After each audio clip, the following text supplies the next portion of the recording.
Billboard, baby, do a leap and make them dance when they come on. Everybody looking for a dance, close the door. If you wanna run away with me, I know what you're saying, I can take you for a ride. I had a premonition that we fell into a rhythm where the music don't stop for life. Glitter in the sky, glitter in my eyes, sweating for me. If you feel like you need a little bit of company, you met me at the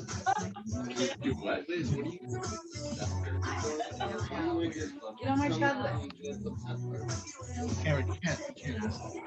Hey, Paulette's in the house. Just get on my There's tablet. only one rule about Sapphire. Hey, Dustin and Colette are here. Yeah, you can't introduce the topic to friends and family. It's in my room, and it's In right. fact, if you ran into friends and family there, you gotta kind of Yeah. look away. No eye contact.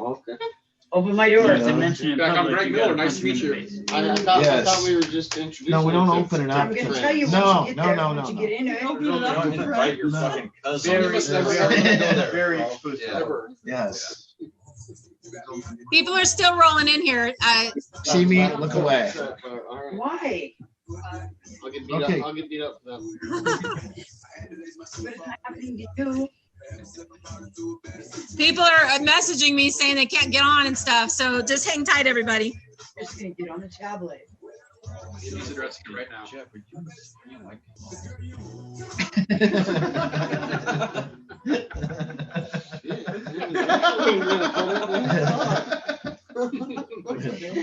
That's what it is. Slow down. You don't just- you Not don't really. even need to be there. Oh yeah. You'll be okay.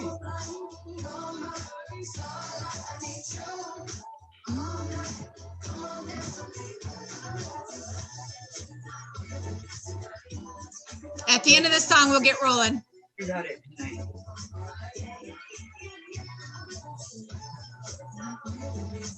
You're in my room. So you're going to turn it on.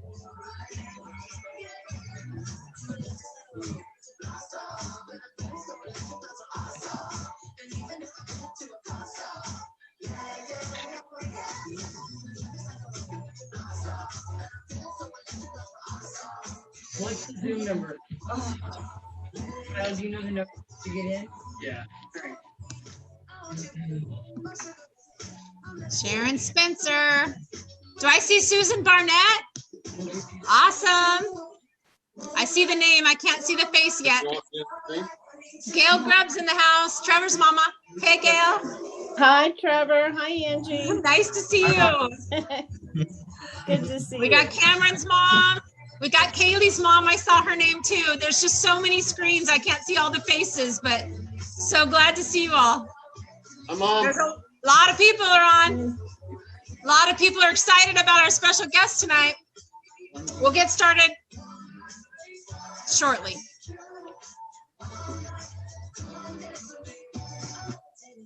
All right, let me close my screens here and close my music. I'll just wash your hair. You're on it. All right, let me see how I get back to you guys. Hey guys, people are still rolling on. I'll just keep letting people in as they come in. Get on it. Welcome everybody. Lots of screens tonight. Lots of great faces. It's so good to see you all. You're in for a treat tonight. We're going to have a really good night tonight. Going to start out with a couple announcements. And then we have our special Kyle's Corny Comedy Corner. We're going to have that moment. And then we're going to dive in with our special guest. So first of all, I have to say today, December 1st is, oh, sorry. People are trying to come in. There we go. Today's Giving Tuesday. Annually, the Tuesday after Thanksgiving is Giving Tuesday, and Kristen Fairweather has been working it and blowing it up today, sharing about Giving Tuesday, sharing about Battlefield Addiction, our nonprofit, and a lot of donations have come in. Thank you so much to all of you, you know, whether you've donated $10 or there's a lot of big donations that came in from some people too, and we just thank you so very much for that. We sure appreciate it.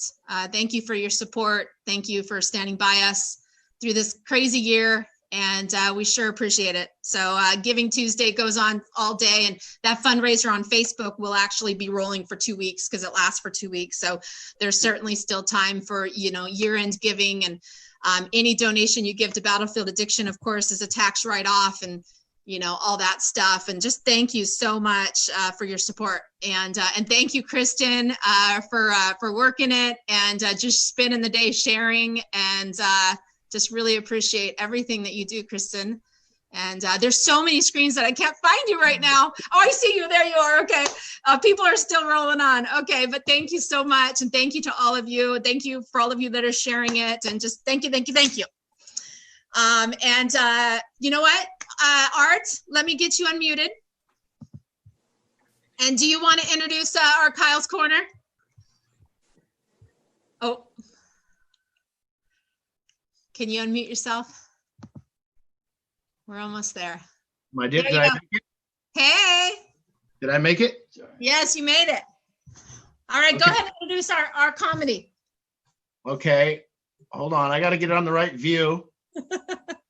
Oh yeah, let me actually share that for a moment, you guys. For those of you who might be new to Zoom, the best way to work Zoom is to do gallery view. Or, I'm sorry, speaker view. If you click speaker view, you're going to see just the speaker versus all the different galleries. And it's a lot less distracting, and it's going to be important, especially when we have our guest speaker and whatnot. When we have our guest speaker, I'll put it on Spotlight. I'll put Kyle on Spotlight. But because we're going to be bouncing back and forth, it won't necessarily be on Spotlight the whole time. So it is going to be real helpful if you turn your feature to speaker view. All right, go ahead, Art. All right. Well, we got a new segment that we're doing every Tuesday night. Kyle's been prepping throughout the week. He's pretty excited to bring you the second edition of Kyle's Corny Comedy Corner. So we'll have him come up and do his segment, and then we'll be on to Jeff and Bob. Let's do it. Come on, Kyle. All right. Woo. All right.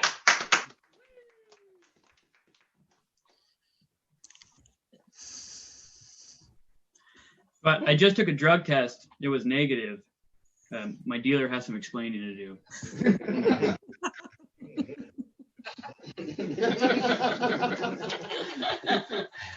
Art has been telling me I have a preoccupation with vengeance. Yeah, we'll see about that.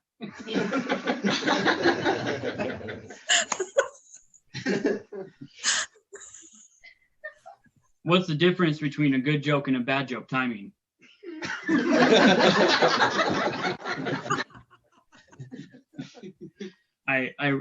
I wrote this song about a tortilla, but it's actually more like a rap.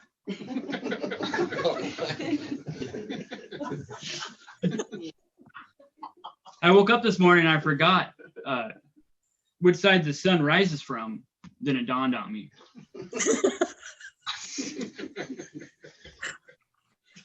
Yeah. My last one. You know what really makes me mad is Velcro. It's a ripoff.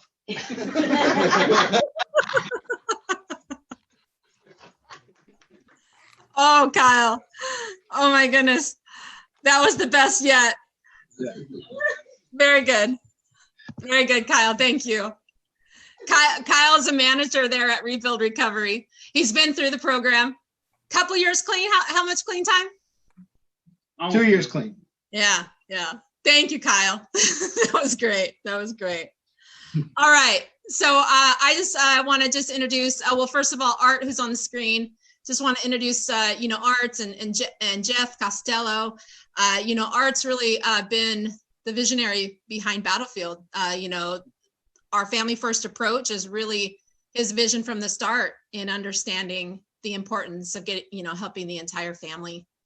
And now his newest venture with Rebuild Recovery is this intimate program that's been absolutely beautiful. So everybody there in the background that you see, and then a bunch of people you don't see, are there at Rebuild Recovery. And they have 8 beds there. Just an absolutely beautiful program. In my 7 years in this industry, it's really the best work I've seen. It's really beautiful. And true transformation is happening there. It's just been absolutely beautiful. And then we've got Jeff Costello here I want to introduce. Jeff Costello, let me put you. Hey, Jeff. Hello, can you hear me? We can. All right. So Jeff is a good friend of ours from Tribeca Real Estate. You know, Jeff has been a supporter, 13 years sober himself, and he's been a supporter of ours since the beginning days, before Battlefield was known, before we were cool, before we were like known to people and people were supporting us, you know? And he's been a supporter from the beginning, supporting all of our events, sponsoring us for our Run for Recovery and our auction every year, and just a huge support. And he's here to start off our In the Spotlight with Battlefield, and he's our host. And so he's going to interview our special guest. And Jeff, we just want to say thank you so much for the support throughout the years and just being here. So we're excited to have you, and I'm just going to hand it right over to you. Awesome. Awesome. Thank you very much. Hey, Kyle, that's some funny stuff. Thank you, Angie. Thank you, Art. A good evening. I am your host. My name, as Angie had said, is Jeff Costello. I'm with Tribeca Northwest Real Living. And we're in the business of helping and serving our clients and our friends buy and sell real estate. We are and have been a proud sponsor of Battlefield Addiction. Oh, shit. That was me. No, I lost what I was. Oh. Give me a second, because I'm cheating, guys. I'm reading. Oh, did I mess you up? Yeah, that's okay. I'm sorry. I was sharing your website. I was screen sharing, but I messed you up. Okay, so I have known Art for about 8 years now, and I absolutely love his mission, his vision, and the voice that Art brings to the world of addiction. So welcome to our very first series of In the Spotlight with Battlefield Addiction. I'm honored not only to be invited to host this show, but also to introduce our first guest, Bob Forrest. And some of you guys might know who Bob Forrest is if you've been around Art and Angie and the Battlefield Addiction family for the last couple of years. If there's some parents out there, you might also know Bob from, if you were into the LA punk rock scene back in the late 80s, early 90s. You definitely heard of some of the big bands that came out of there, like Jane's Addiction, Red Hot Chili Peppers, Fishbone, and Bob's band, where he was the lead singer, and that's Thelonious Monster. And I've had the hardest time pronouncing that. The other night I watched Bob the Monster, not only once but twice. And if you haven't seen that show, it's very enlightening. But you also might know Bob from reality TV shows that focused on addiction, like Celebrity Rehab and Sober House. Or maybe this is the first time you've heard of him. Here's the thing about Bob is Bob knows addiction. Bob, in fact, was a drug addict himself, having personally visited rehab, 24 times before finding sobriety in 1996. Kyle, there's a joke in here. I know that because what happened to 21, 22, why didn't 23 times stick?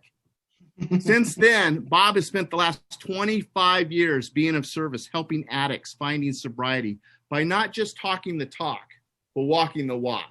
Bob is a chemical dependency counselor and has been a clinical director and on the board of Musicians Assistant Program, Music Cares.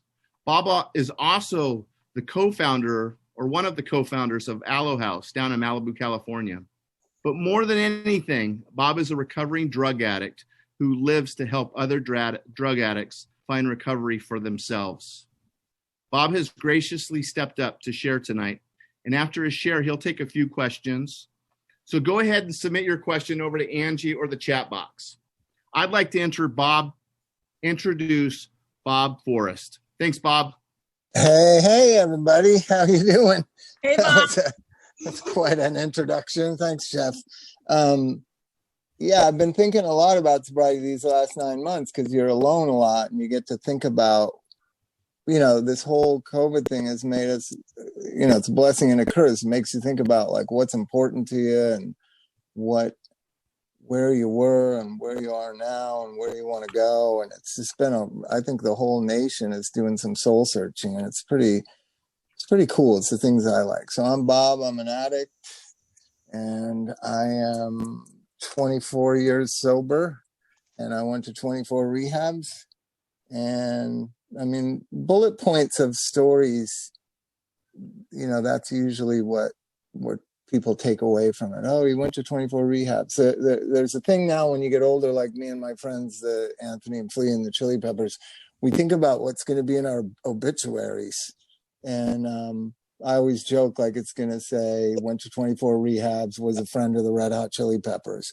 And then their thing is that it's going to say they put socks on their dicks and came out and played live. You just can't get away from certain things that you've done in your life, and they're just going to be with you forever until you die. And the thing of my message is that anything is possible. The worst of the worst can transcend and overcome and usually do some fantastic things. And so that's what always been my focus. I was like, I wasn't really a hope to die junkie or whatever. I just didn't care whether I died.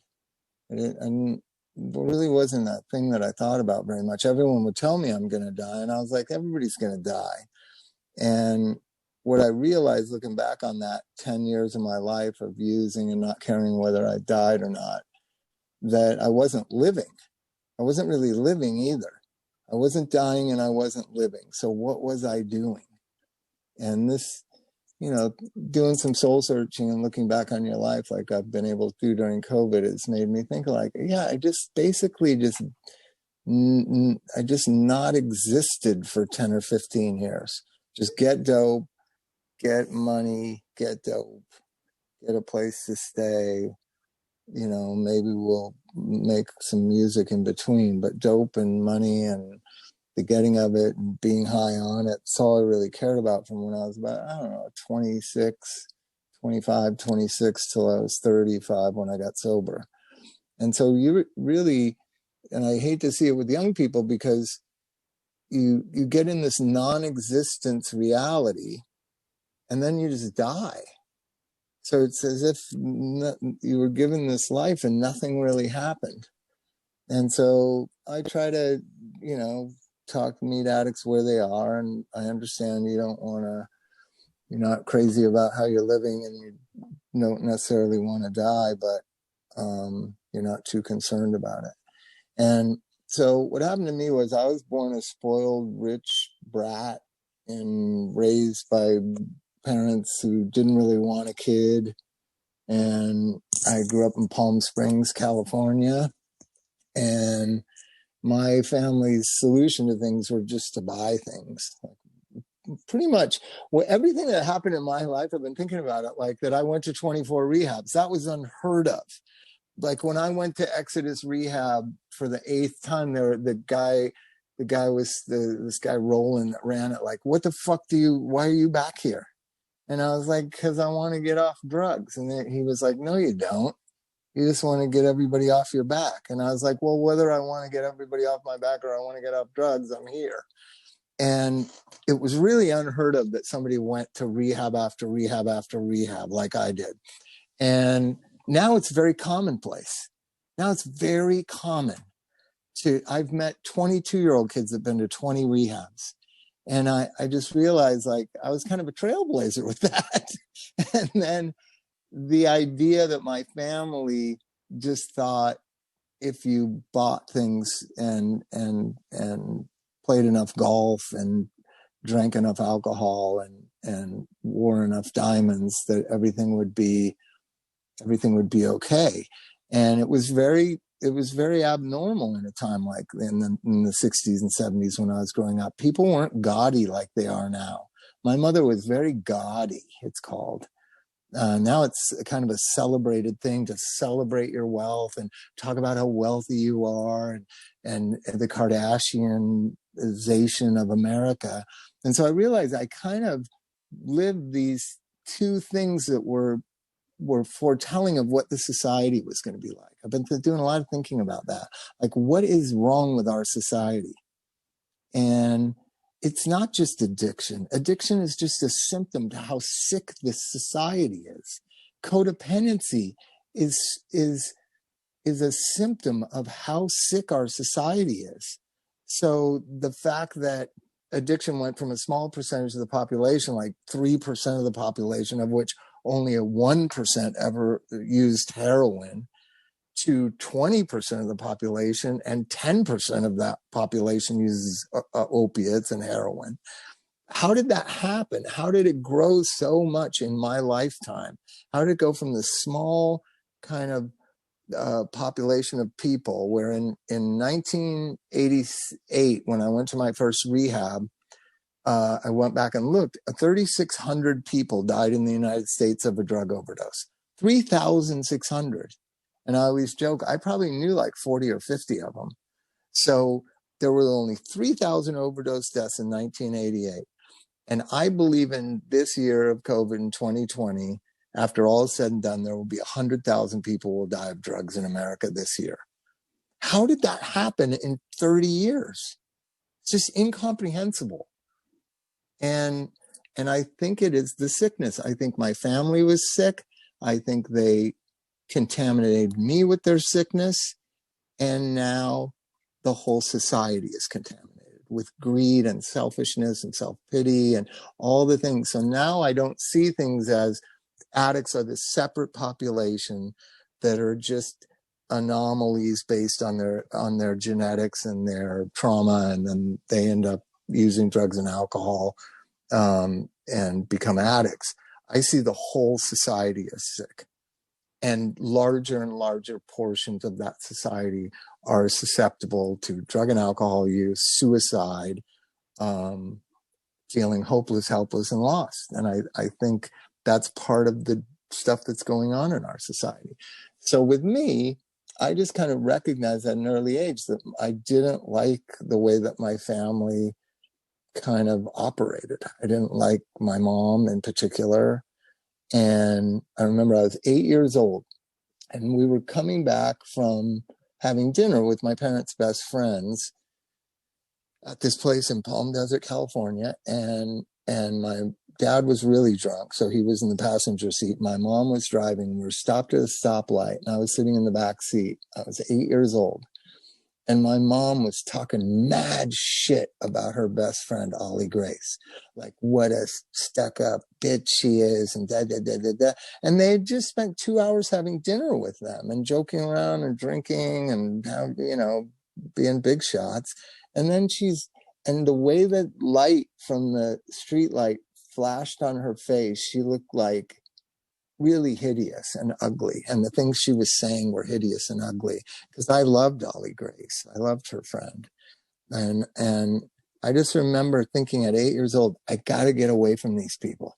I got to get the fuck away from these people. And how it unfolded over the next 7 to 8 years, my dad got really sick and he committed suicide. And then I was just me and my mom. And then eventually she, in my senior year of high school, just said, I can't do this anymore. And I said, good, I can't do it either. And she moved to a vacation house that we had. And I lived in our house in LA by myself my senior year of high school. So what that led to was I had this party pad, like a lot of you that are listening to this aren't that far away from your senior year of high school. Imagine your senior year of high school and you have a 2-bedroom house, do whatever you want, stay up as late as you want, drink, do coke. It was just the greatest thing. And that's really what, I don't know, it just took me to a different level of drinking and drug taking, because I had been drinking since when I was about 15, and then snorting Black Beauties and, maybe snorting a little coke, and to like round the clock. Like I would stay up all night doing coke with older kids that came by to use my house as a hangout spot. And I would take a shower and go to school. And so from the time I was like 18, I was just full on drug addict, take drugs all the time, have drugs on me all the time. But it was also a time where drugs were very illegal. So you were very, very conscious of not presenting like a drug addict and being careful. And I remember I would take like a 1/4 gram or 1/2 gram of coke, and I would go go in the trunk of my car. I'd unscrew the spare tire. I'd lift up the spare tire. I'd put the Coke underneath the carpet, underneath the spare tire, tighten down the spare tire, get in my car, drive to school, and then at lunchtime, go out in my car, drive into some neighborhood near my school, undo the tire, lift up the thing, lift up the carpet, get the Coke out, snort it, get some Bacardi and go to Del Taco and get some Coke and have Bacardi and Coke and a burrito and go back to school. And so that was my senior year of high school. And then all of my college years are spent that way. Just Coke and meth and alcohol and class, but never really finishing any schooling. And in my second year of college, I met Anthony and Flea and Pete Weiss, that would be the drummer of Thelonious Monster. And we were just like four inseparable, because we're all doing the same thing. We're all doing drugs. We're all drinking. And we just moved in together and we just did drugs and drank and stopped going to school. Stopped doing anything really. But the Chili Peppers had this band, or they didn't really have it yet, but they were starting it. And they played the first 3 or 4 shows, and then I was like a roadie for them. And then after about 6 months, they got a record deal, and we were still living together and doing drugs. And it was crazy how music had come into these 4 kind of loser drug addicts' lives and was rescuing us. It was rescuing us. We were incapable of working. We were incapable of going to school. We were incapable really of functioning in society, except for you could play music. And all you have to do is show up at 12 o'clock at night and sing for 45 minutes or an hour. And you, all of a sudden it gives you a purpose. So the Chili Peppers did it. And then shortly after that, Anthony said, you can sing, you should form a band. And then I formed a band with Pete, and it was Thelonious Monster. And it just fit us. And we all just continued taking drugs and drinking, and somehow music, kept us. A lot of times I think with young people these days that I see at Aloe and other places that I work at, a place called Sublime, and I see young people and they just don't have that thing that can rescue them or give them purpose, which is this music scene that Los Angeles was filled with. And it was so inspirational, and it was a pathway to success. It no longer exists, really, but back then in the early 80s, it did. And most of the managers and most of the record companies and most of the radio people and all the people you came in contact with were kind of the same as you. They did drugs. I did drugs with every record company person or any radio people, or just everybody did coke at the very least. And some did heroin. I did heroin with record executives. So it was just this perfect storm for not crashing and burning and ended up in prison, the post-punk new wave music scene of Los Angeles. And I remember everything was going along pretty good. It was hard to kind of hold it all together, being a heroin addict and having to go out of town. I remember the first time I had to go, I was really strung out, and I had to go out of town. I had to, for sure, there was no getting around it. And at first I thought, well, I'll kick before I go. And at this time in 85, none of us knew what rehab was. We were just trying to freewheel it and figure it out. And I was trying to kick, and for like 2 days, and I had to leave like on a Thursday, and it was like Tuesday night, and I was like, fuck it. And I got heroin. And then these 2 other guys came over to my house, and we were smoking coke all night for like a night and a half. And then one of them said, hey, if you're worried about scoring dope, because there was like, dope was really, really illegal. People were getting, a year in county jail for possession of 1 bag. So it was really scary and hard to score, and supplies would dry up. Imagine that for all the addict kids that are listening. You literally, a whole town or a part of Los Angeles, the dope would dry up, and there was no dope you could get. Like, imagine the panic. Like, I remember driving to San Diego one time because somebody down there had a good connection to get some heroin. I drove like 120 miles dope sick as fuck to try to get some dope because this LA connections that we had in Hollywood had dried up, like the main dealer got busted or something. So this guy who I'm smoking coke with for a day and a half before I go on tour says, hey, if you're ever wondering how to if you're ever wondering where you can get heroin, just go to a methadone clinic. And I said, what? Because I was really kind of a naive. I was pretty advanced addict, but I was pretty naive. And he said, yeah, if you ever, you just look in the phone book and go to the methadone clinic. And I was like, really? What is that? I didn't even know what methadone was, but I did it and it worked. And so I was able to function all through the 80s, taking drugs and making music and whatever. But that thing inside you that grows and grows, that thing that was there when I was 8 years old, that I'm alone feeling, that I can't depend on anybody, that life sucks, that pessimism, that thing that gnaws at you, that thing of like, fuck it, that grew and grew and grew. That doesn't go away, no matter how much drugs you have, no matter who you fall in love with or what success you have in life. That thing just seems to slowly grow and become more and more apparent inside you. And I remember that's why I went to the rehab the first time. I really had a lot to be grateful for, and I was not grateful. I just was miserable. And so a bunch of people confronted me and said, we want you to go to a place to get off drugs. And I pretty much knew what that was in general way. I didn't really know how it worked, but I was like, okay. And I remember I had seen Elizabeth Taylor, is this famous actress, and a lot of people listening to this don't even know who she is. It's shocking to me. But Elizabeth Taylor had gone to this rehab center in Minnesota, and it was on the cover of the National Enquirer. And I remember these guys that were trying to get me to go to this rehab center in LA. I said, no. Like, if I'm going to go to rehab, I'm going to go to the one that Elizabeth Taylor went to. So I went to Hazelden in Minnesota. And that was probably the biggest impact on my life. It didn't work. It didn't stick. But the thing I found there was one addict helping another addict. That's the thing I believe in to this day. That's why I'm on this Zoom call. That's what I believe transforms people. I think that's what keeps people from killing themselves. I believe in that above anything else.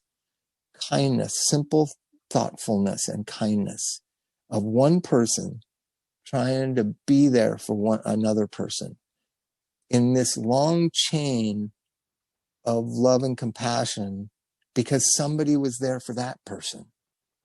That is the essence of AA and NA and the 12-step program, the essence of what Battlefield is, the essence of what everything I've ever been a part of that works and helps people, which is just being there because I'm agnostic. My parents were atheists. My dad was a Catholic atheist and my mom was like an atheist. So I grew up in a family that kind of made fun of religion. And that's pretty ahead of its time in the 1960s.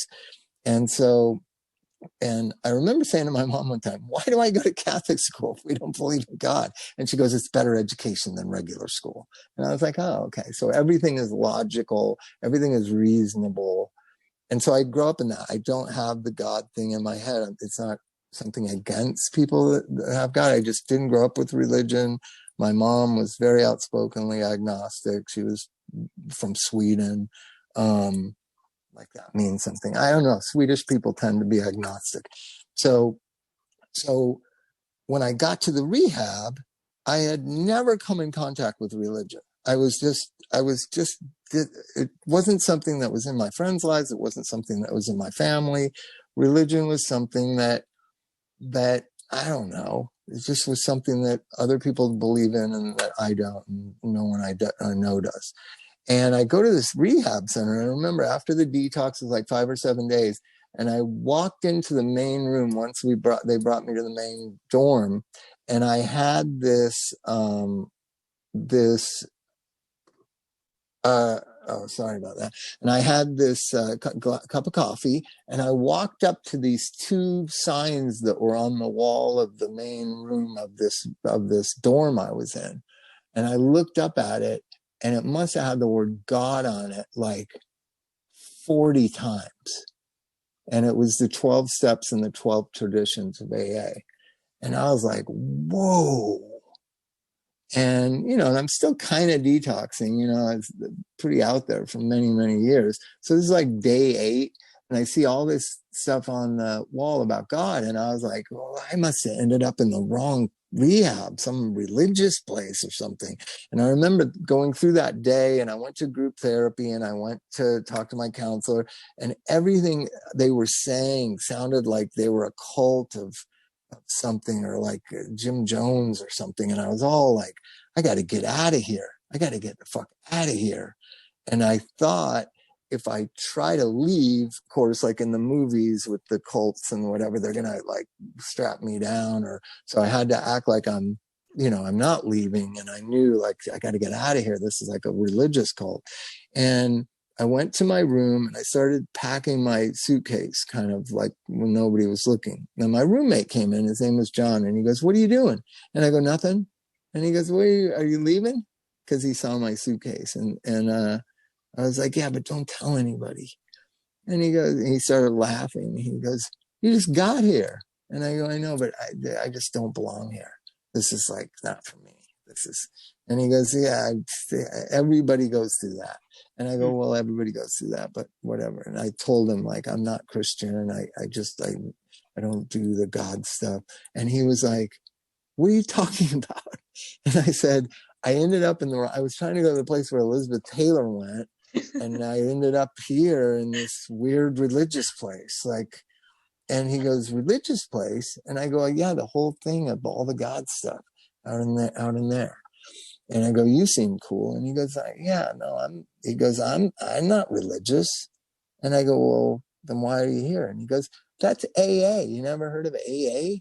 And I was like, "No." And he was like, "Dude, like most of us don't believe in that, but it's part of the program."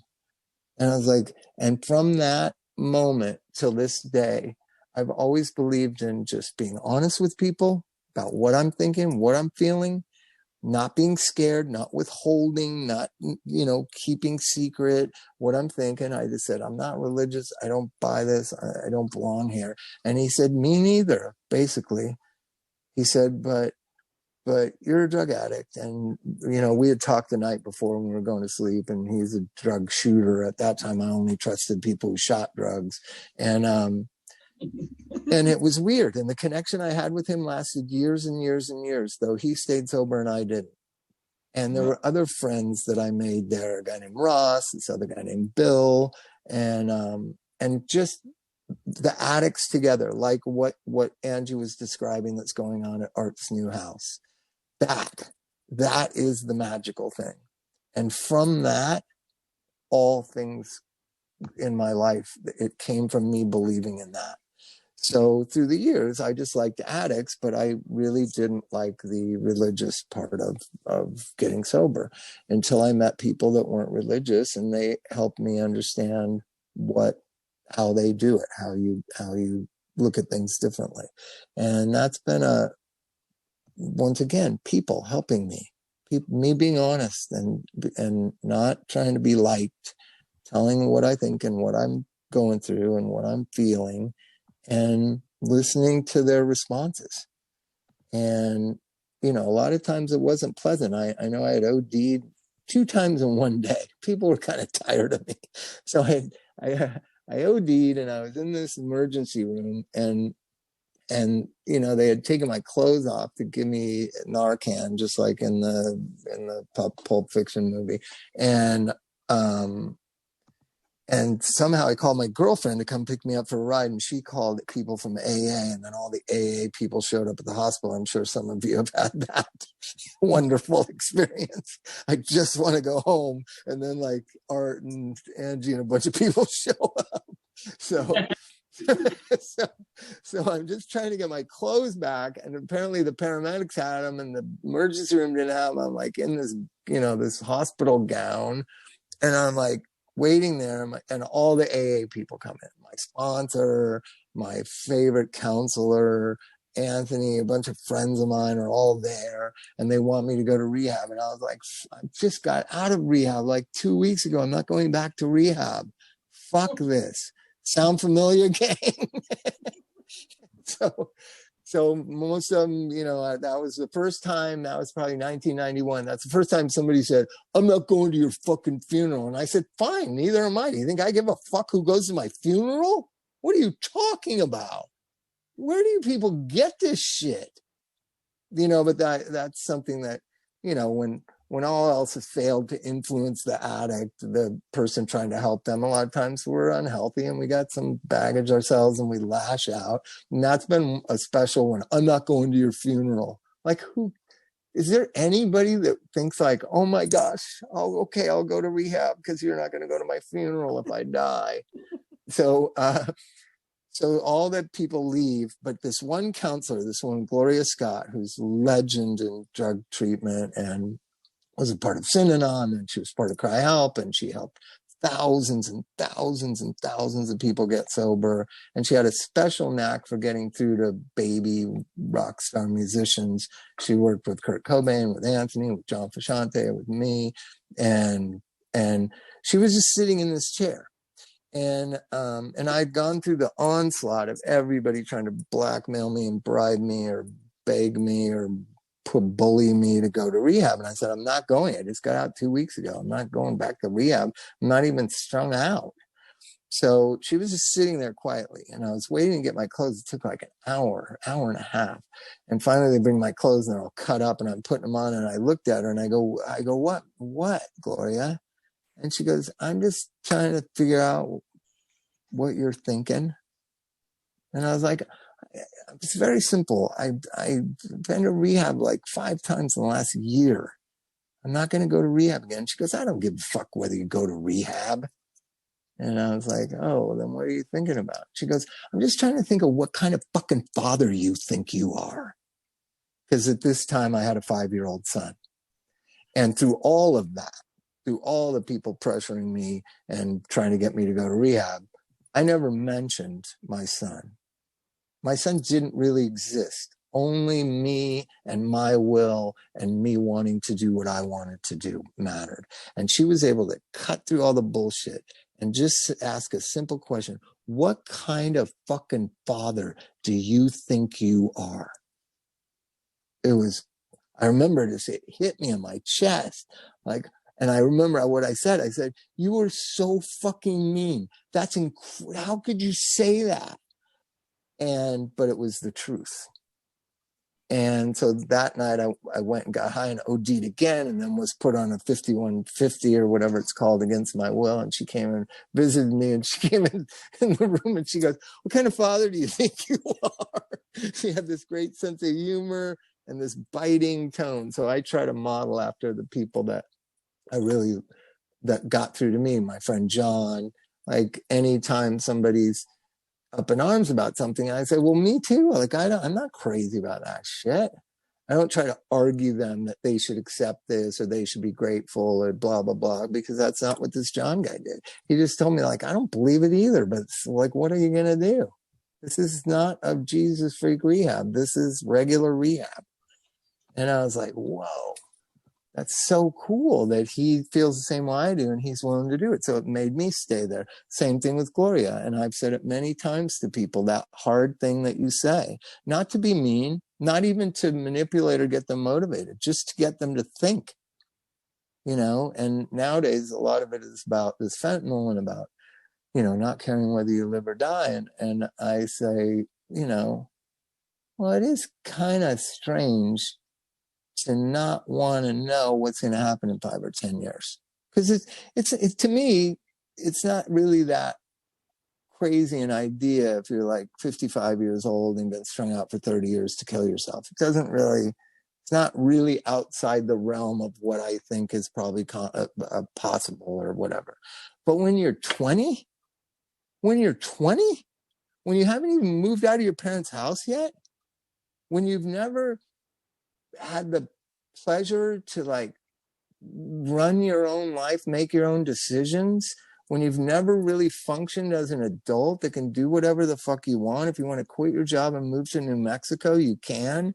At least establish a life to decide you don't want one. But to decide before you have one that you don't care whether you get one, that's not true. You haven't experienced what life really has to offer you. And what it has to offer is friendship, fun, sadness, grief, loneliness, joy,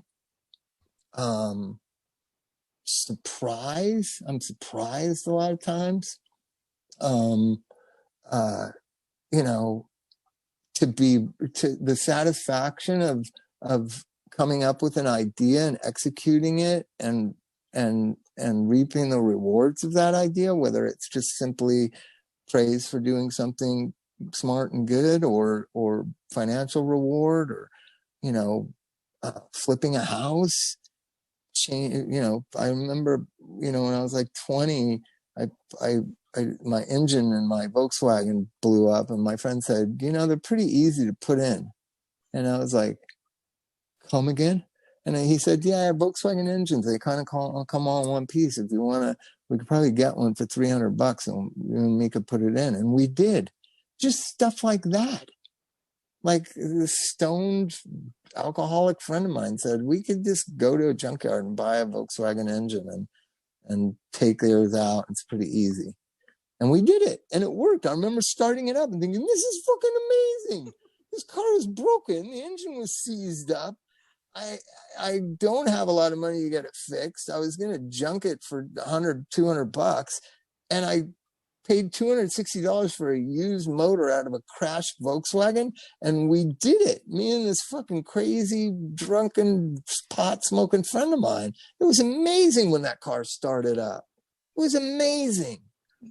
It was amazing the first time I got to record a record. It was amazing the first time, you know, I saw my child be born. It was amazing. There's so many amazing things. You shouldn't fucking die before amazing things happen.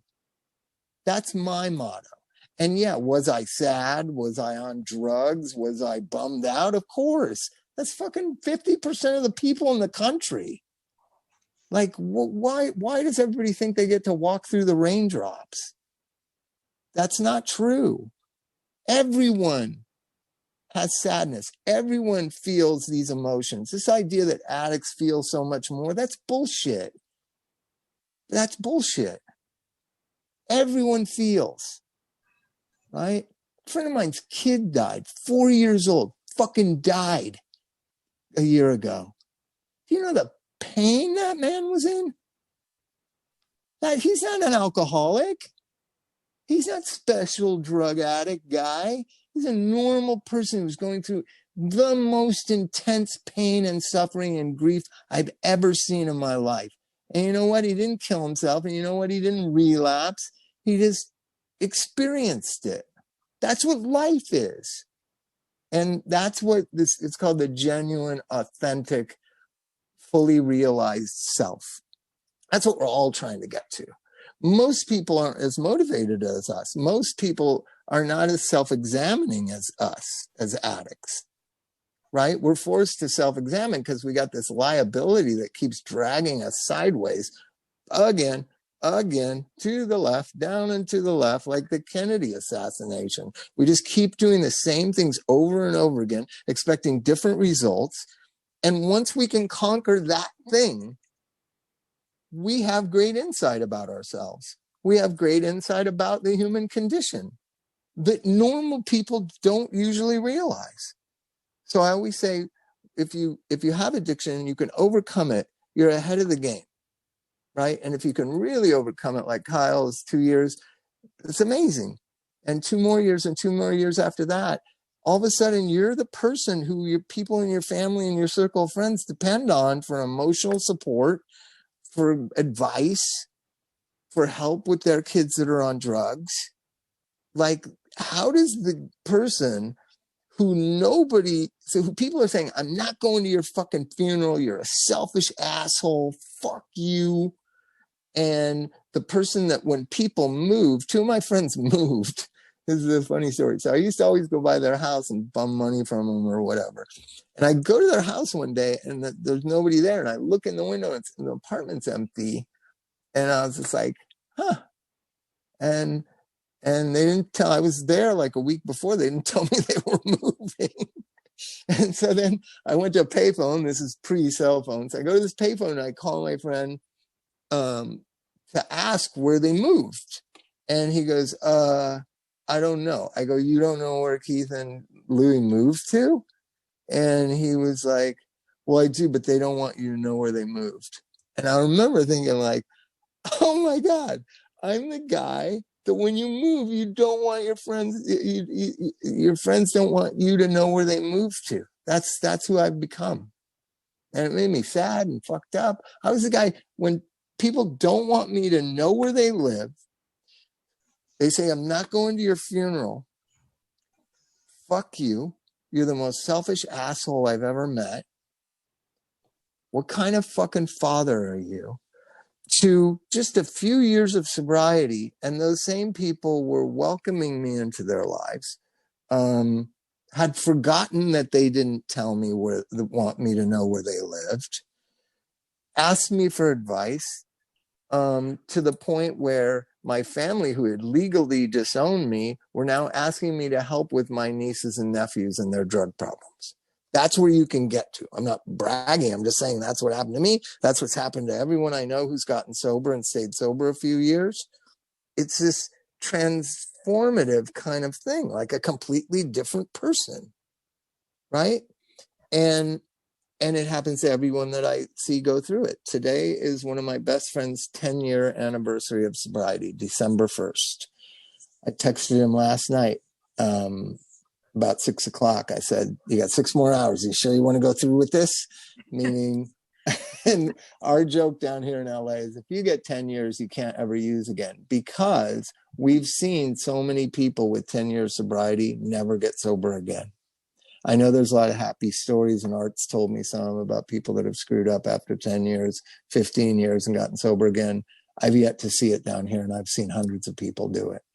It's something about getting double-digit sobriety that if you use again, you're so crushed and devastated and unteachable and lacking in the things that are necessary to get sober again, that people just spin around and spin around and spin around and spin around. And this has been going on for 15 years with some of my friends. So, and I was joking with him, it's not too late to run off to Vegas. But 10 years ago today, he's an old friend of mine. He called me and he said, hey, can I meet you for coffee? Now, at this time, I'm 14 years sober. So usually when an acquaintance of mine that I haven't seen in many months or years even calls me and asks if we can go to coffee, I usually know what it's about. And so I go, sure, yeah, where are you at? And he said, I'm at home. And I said, oh, I don't really want to drive over there. Can you come drive over this way? And he said, sure. And we met at this Starbucks 10 years ago today. It was a magical thing for me and a magical thing for him. A lot of times people make it seem like it's all magical for him and I'm just this great guy doing this.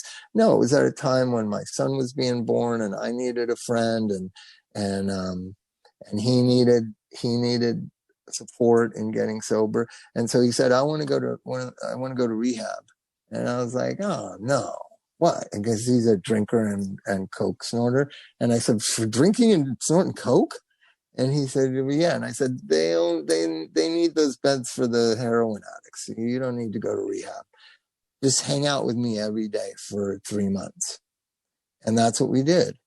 And went to meetings and hung out and went to movies and just talked on the phone and texted all the time.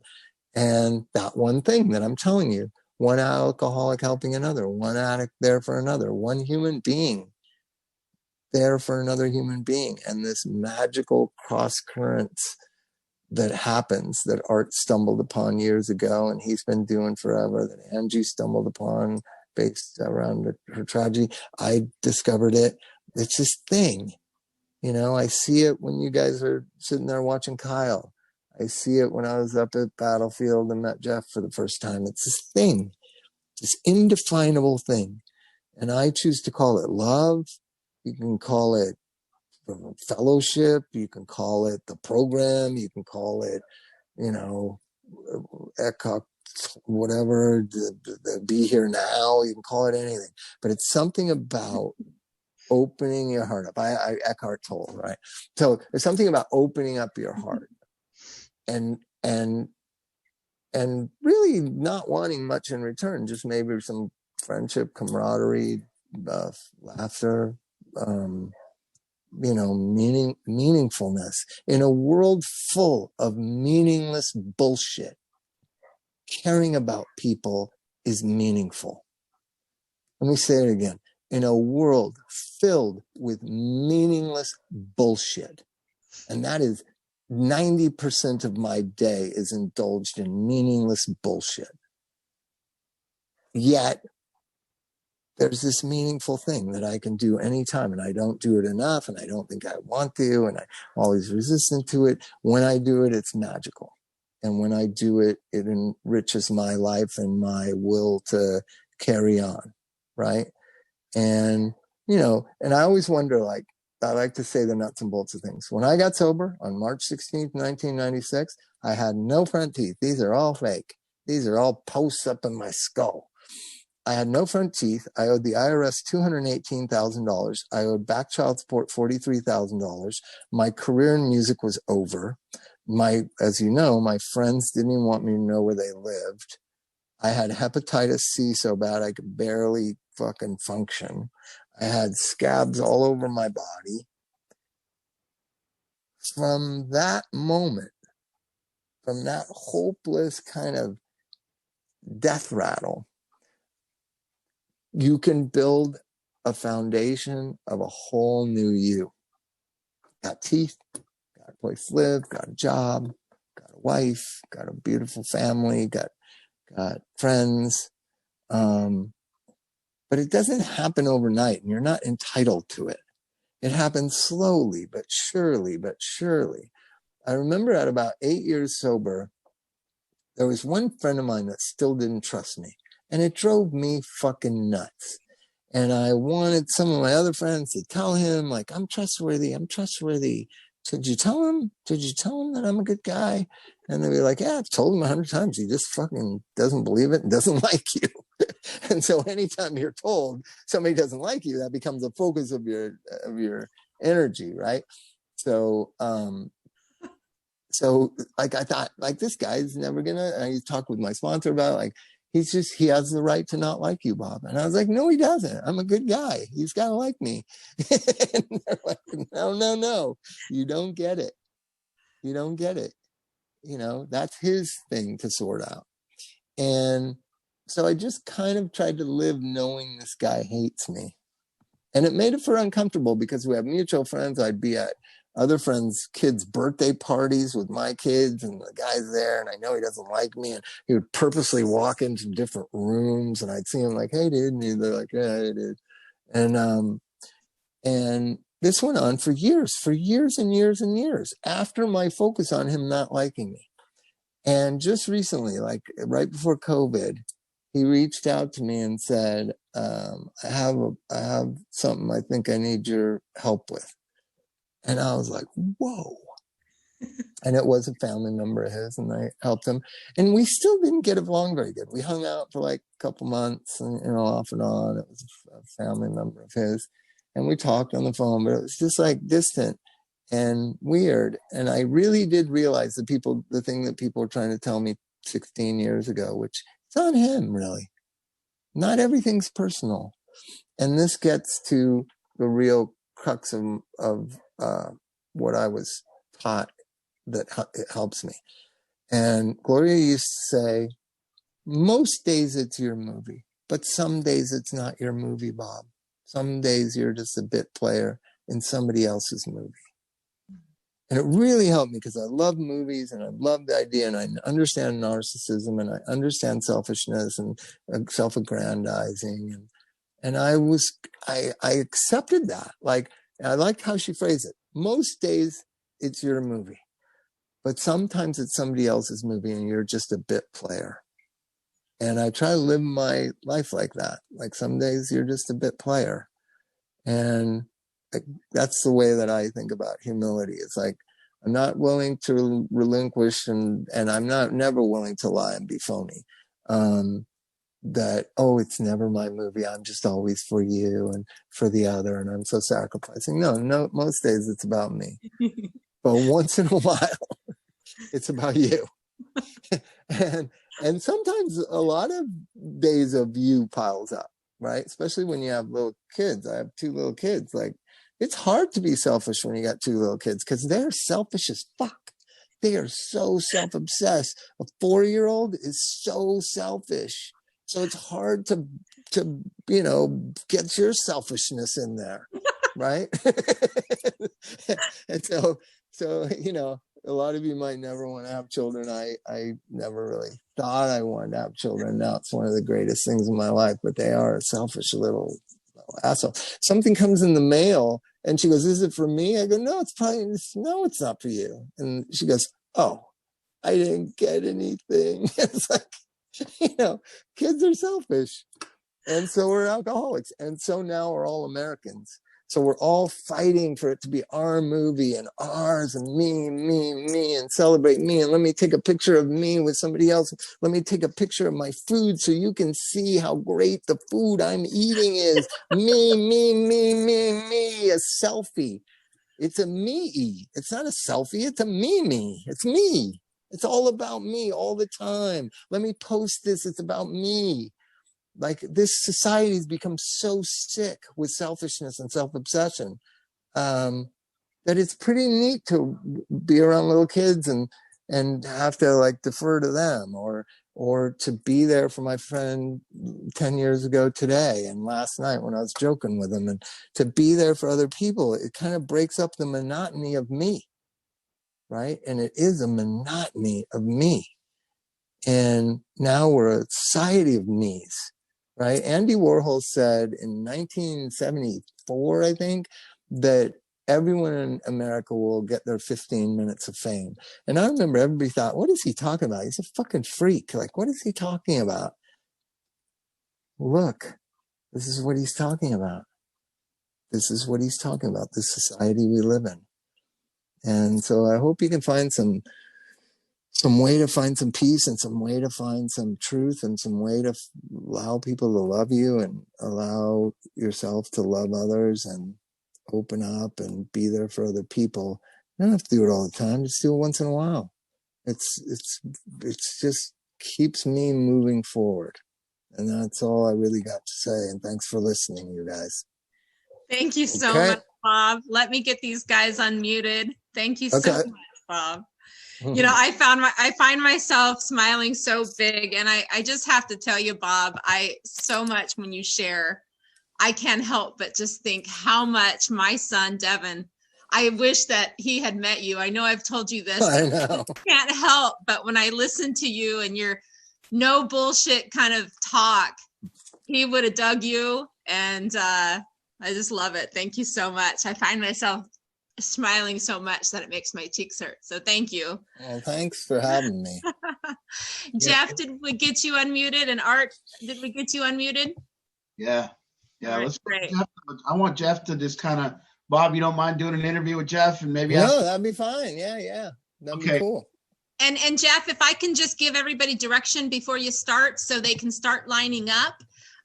Anybody that has a question, go ahead and just use the raise your hand feature on your screen. There's a raise your hand feature. I know the Stampalias already have their hands up, so they'll be first in line when Jeff's ready to take questions from the audience. And if anybody has any questions, raise your hand feature. If you cannot figure out the raise your hand feature, sometimes that's an issue. You can get our attention some way. We'll be watching for you. We always somehow find you. You can raise your hands and just be patient. We'll definitely find you. You can text me and let me know you've got a question. That will work as well. I do have one question in the lineup as well. Somebody emailed in today. So, okay, Jeff, go ahead. I'm not seeing where the questions are. Can you? Oh, yeah. I have to read them. There is no chat, Jeff. Okay. But yeah, do you want me to go ahead and read the one I have from earlier? Absolutely, yes. Okay. And Bob, great. I want to say thank you. You know, that was the second time I heard you speak, other than binge watching your shows, and Yeah. I Thank watched you. the Monster Bob, which was really cool. So so thank you for tonight's share. That was really good. So much different from the first time I saw you speak. Well, thank you. The society's gotten a lot sicker. Yes, yeah. I was amazed that Bob remembered meeting you in person. Jeff was was the winner of the Red Hot Chili Peppers when you were up here. Yeah. Okay, so you know what? While I'm looking for the question on my email, let's just go ahead live with the Sempalias. We'll get you guys unmuted. Okay, we're unmuted. Hi guys, this is Dave. Howdy. Hello. This is Dave and Pam Stampalia, and they're up here in Washington. And their son is there at the Kent house there in the background somewhere. Go ahead, Dave and Pam. Thank you. Hey, Bob. Absolutely fantastic. Thank you very much. I guess my question after listening to you is when addicts have at least some true desire to make a change in their life, beyond the obvious, what are some of the worst things that addicts do directly linked to continuing their drug dependency? Or what derails the train from their successful transition? What are some of the things that they enter into that really causes the train to come off the tracks? You know, I think about it a lot because I myself have a rehab, and 40, 50 people go through every month, and you just wonder, like, what is the secret sauce? One is to be able to talk honestly, right? And so what happens a lot of times, can you hear me? Yes. Can you hear me? Okay, Yes. So what happens a lot of times is you get a lot of praise for doing good for 60 days, right? So if you have a son that's in the program, you're very proud of him. You're relieved. You can sleep at night. And so when you're the addict who's now in this position of you're doing the right thing, and you're relieving your parents of their worry, or your spouse of their worry, or whatever, you're scared to say, I'm not that crazy about being sober anymore. Right. So secrecy all of a sudden becomes a part of it. And I used to do it even with my friends who were sober. Like, I wouldn't even tell them I was thinking about using, right? That I now had made a decision. This is too uncomfortable, or whatever the reason is.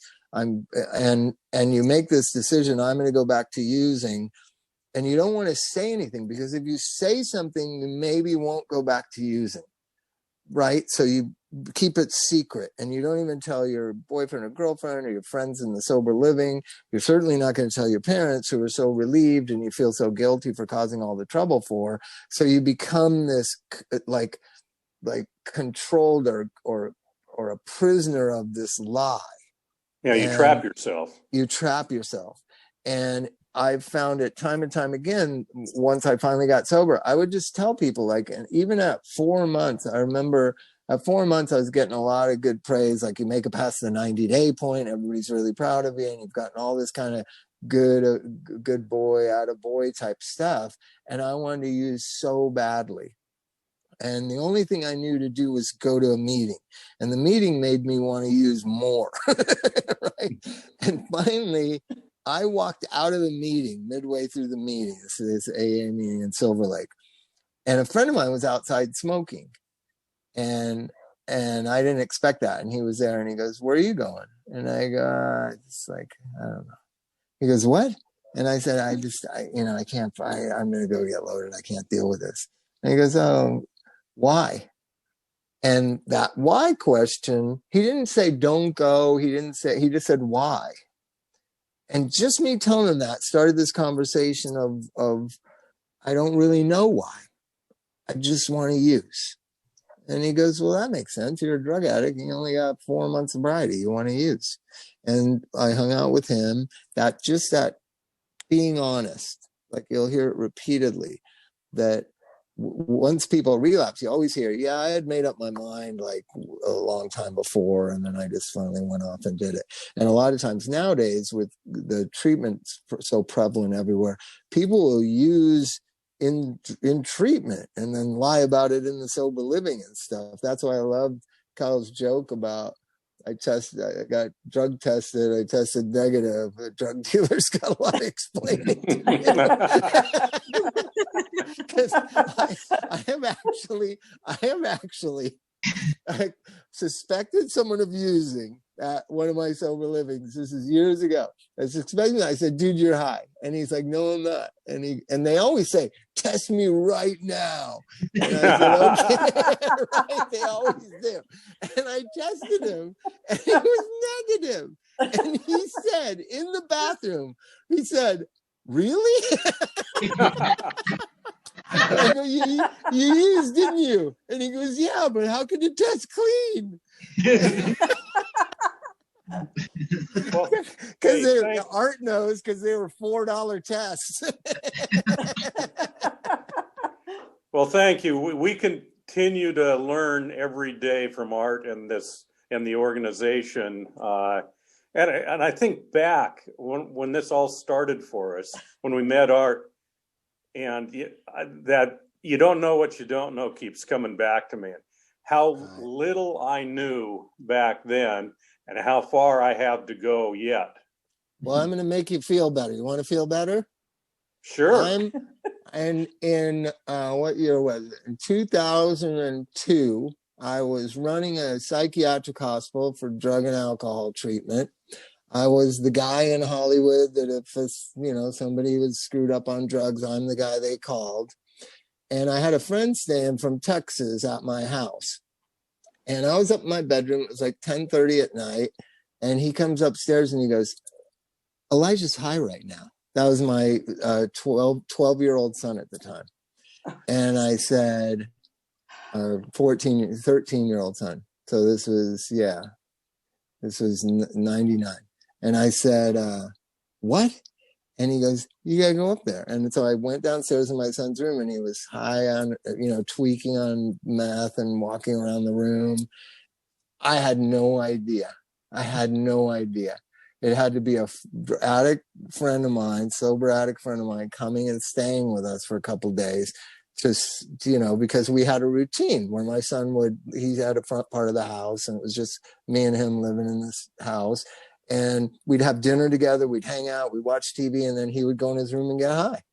And I was giving him his privacy as a teenager, right? Sure. And I had blinders on, like, you know what I mean? Just completely blinders on, because we're the last ones to know about our own children. Either we don't want to know. I often think about that. Did I not want to know? Because, I was pretty understanding of addiction, because then I would have had to face the things that I had caused him when he was growing up, because he was 9 when I got sober. He had a pretty wild ride there for many years. And I think I was scared of that, scared of like my part in it. And so maybe I kept it a secret. And what I'm most proud of is he has dealt with it on his own. He doesn't want me involved in his recovery, which is fine, right? He'll ask me questions once in a while, but he has his own world. He's been sober a long time, and I'm very proud of him. He just turned 34 this last week. And I don't know. I always want everyone to know. I didn't know my own kid was on drugs. So don't feel bad. Yeah, it's the progression of don't want to know and then unwilling to admit. Right. Yeah. Well, thank you again. Sure. Thanks, David. Hang in there. Thanks for the question.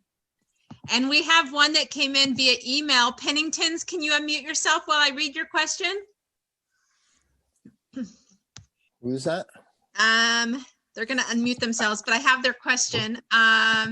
Oops, I accidentally muted you. I clicked it. I didn't realize you unmuted yourself. So try that again, Sherry. So, hey guys, are you there? Yep. Okay, great. So your question was, Bob, if you were the U.S. president or a state governor, funding and resources at your disposal, how would you tackle the addiction crisis? Oh, you're gonna be crucified by half the world.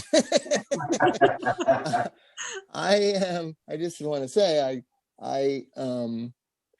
I think that we're very naive in how to deal with addiction. One thing here in Los Angeles is different in different regions. In Los Angeles, we call it homeless.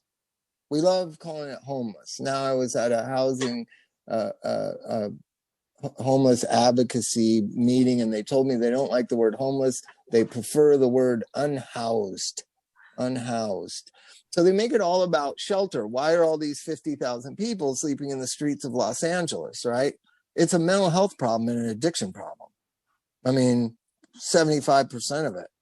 So first off, I would insist that we start using right terminology about this. I've talked to Eric Garcetti about it for 15 years. Like, why do we call it a homeless problem? It's not a lack of homes. There's a lot of places for rent on Craigslist. So it's a mental health problem, and it's an addiction problem, and now it's becoming an economic disparity problem too. So I'd start calling it, we insist that we all come to some sort of agreement on what we're going to call these things, right? And we can't seem to. We live in this climate of attacking anybody that disagrees with us. So it's very difficult, fine line. But first off, we need to get the people out in the streets into some sort of care, in some sort of mental health treatment, some sort of addiction treatment. Now, do I know that's an ever-evolving door? Yes. It's just, so is imagine what Blue Cross Anthem feels like. They're paying billions of dollars for all our kids to go in and out of these mid-level fancy rehabs. Recovery has to have an innovative approach to it, right? So first we need to identify the problem and call the problem what it is: an addiction problem, a mental health problem, not a homeless problem. Then we need to figure out how to use our resources best. You know, ironically, Americans love being paid. I never heard so much talk, and I have like 7 different kind of places I go around, sober livings and rehabs, that Evan and Jared and I have, and I share some other ones with this other friend of mine, Paul. And I heard about these $1,200 checks for fucking months. It was as if the whole world revolved around, did you get your check yet? Did you get your check? It's $1,200 fucking dollars. Most of these addicts would blow that on drugs in like a week. But it was so focused on this $1,200 free money check that I started thinking, what if we incentivize sobriety like that? What if we got checks for sobriety? Because we're spending all these billions of dollars on treatment, when I just saw thousands of addicts across Southern California so excited, so willing to do whatever it took, so focused on a measly $1,200, like it was $1 million. And I started thinking, could we incentivize recovery? Could we incentivize clean drug tests? I know it sounds crazy. I've even thought in this whole anti-vaxxer thing that's going on, what if we incentivize vaccines? What if you got $1,200 for getting the vaccine? Could we stop all this nonsense that vaccines are made by Bill Gates and trying to implant fucking, you know what I mean? Can we get around the insanity of the internet gossip and hearsay and conspiracy theories, and just get, like, if it means that an addict will stay sober for one more week, I'm willing to give them $400, right? Everything in America is incentivized. Why shouldn't recovery, with this huge problem, this plague we have in our society? There's a 36% unemployment rate in Huntington, West Virginia. 36%. How the fuck are those people going to get out of drugs and poverty and get hope and encouragement? Just at least, this kind of idea of incentivizing and having some bridge to job training and incentivize people out of the darkness, instead of, oh yeah, we'll pay for you to be in a detox for 10 days, then you're on your own and fuck you and who cares and whatever. That's why we have the Portlands of the world, the Los Angeles of the world. I don't know how Seattle's dealing with the addiction and homeless and mental health problem, but Los Angeles, it's like in certain parts of Hollywood, when you're driving through it, it's like you're driving through Ecuador. It's unbelievable. Thousands of people sleeping in tents on the streets, trash everywhere. That's an addiction and mental health problem. I don't care what anybody says. That's an economic disparity problem. So those are the three boxes. It's not a lack of homes, right? Art, would you agree with that? I do agree. Yes. Right. So yeah, I wish that we could get. The craziest thing happened about a year ago. Trump invited Dr. Drew to the White House. I don't know if you guys saw that, but he was there with Azar, the Secretary of Health and Human Services, and he was a part of the opioid panel, like to deal with the opioid crisis. I guess it was a year and a half ago. And then he involved me in it, and I got to be on a bunch of follow-up calls with the White House, and you guys will love this. So there was an actual call. That was me, Dr. Drew, Kellyanne Conway, and Ben Carson. That was the craziest combo of people you could ever get on a telephone call. And it was talking about some of the things that you're asking about. What do you guys see as some of the solutions? And we were very pro Suboxone, that Suboxone has to be a part of this story because, there's tens of thousands, hundreds of thousands, maybe millions of people that are going to die. And replacement therapy doesn't seem like that bad of an idea in the face of 1 million people dying. I'm not a big advocate for it, but I'm certainly think it's better than just trying to force abstinence on hundreds of thousands of people that don't have a lot of hope and a lot of opportunity and once they get sober, their life is pretty stuck. Can you imagine? I don't think you can comprehend what I just said. 36% unemployment. Yeah. Think about that. 1 in 3 people are unemployed in Huntington, West Virginia. I mean, that's fucking unfathomable. How do you get out of that? This also happens to be one of the opioid central, highest per capita death rate in America also. There's a correlation between economic disparity and hopelessness and drugs and suicide and everything else. So we got to start calling it what it is and start coming up with innovative, maybe not really correct morality, like that you get paid $400 a week for being sober, right? And because I don't know, Art, did you hear about these $1,200 checks? It was insane how obsessed the kids were with the $1,200. It's actually changed the complexion of sober housing and treatment and everything going on up here. It's changed. It really have?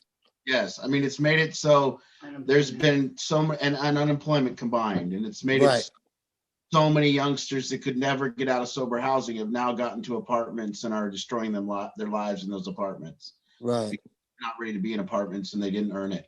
And but it gave me the idea is this idea of if you test clean, you get this $400 a month living wage or whatever it's called, and you stay in the program because now those kids that have the apartments wouldn't get their money, so they would come back to you, and we would have more and more kind of communal livings in like the environments that you've created and I've tried to create. Remember my place in Hollywood and Beechwood?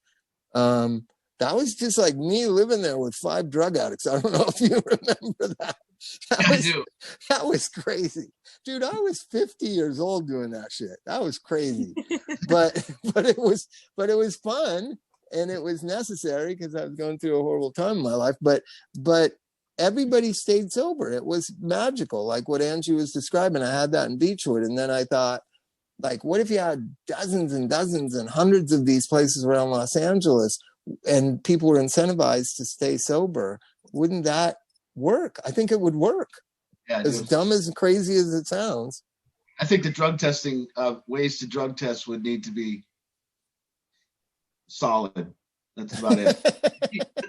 It'd be massive looking into how to do drug tests. Right. Well, Hey, you Bob, know, I have a question for you. sure. Yep. Okay, so how come the medical community as a whole really doesn't understand addiction? And I say this, because I have a friend who's a doctor, and he Right. does not understand why I can't have a drink with him. Yeah, I know. I've had so many different takes from doctors and psychiatrists about addiction. That's one thing I would say. I'm probably talked to more doctors about addiction than probably anybody. And some of them feel like what's described in the big book, that alcoholics are just so sad and just, they don't want to deal with us and they just don't understand it. Like your friend is saying, I don't understand it. He's basically a medical professional who doesn't understand it, right? And you get a lot of those people that just don't like addicts, don't like talking about addicts, don't want addicts around them, kind of want to stay. I know doctors that have chosen fields that addicts can't have access to, like plastic surgery and stuff like that, because they just don't like that whole drug-seeking phenomenon that was happening in the late 90s and through the 2000s.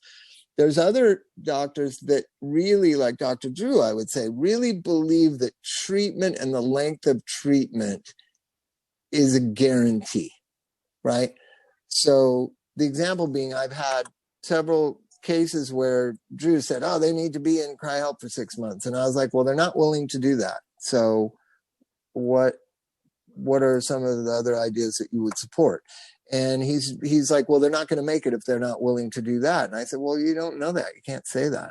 And time again, the person has gone to detox and sober living. And I've put some of my guys around that person, and that person has gotten sober and stayed sober. So there's the medical profession, the addictionology, the kind of SAMHSA mentality, the Nora Volkow mentality of the experts of addiction doctors. They always think that people should be in treatment for a year, and if they're not willing to do that, they're not going to stay sober, or they're never going to get sober and they need to be on Suboxone the rest of their life, or they're a horrible alcoholic. So what's the harm in them taking benzos? It's less dangerous. It doesn't affect their liver. So they're always kind of managing the beast. I always say, if you think of an addict, every part of our society sees them differently. In the courts, they're seen as criminals. In the church, they're seen as people that have no connection with God, or you know what I mean, or no faith.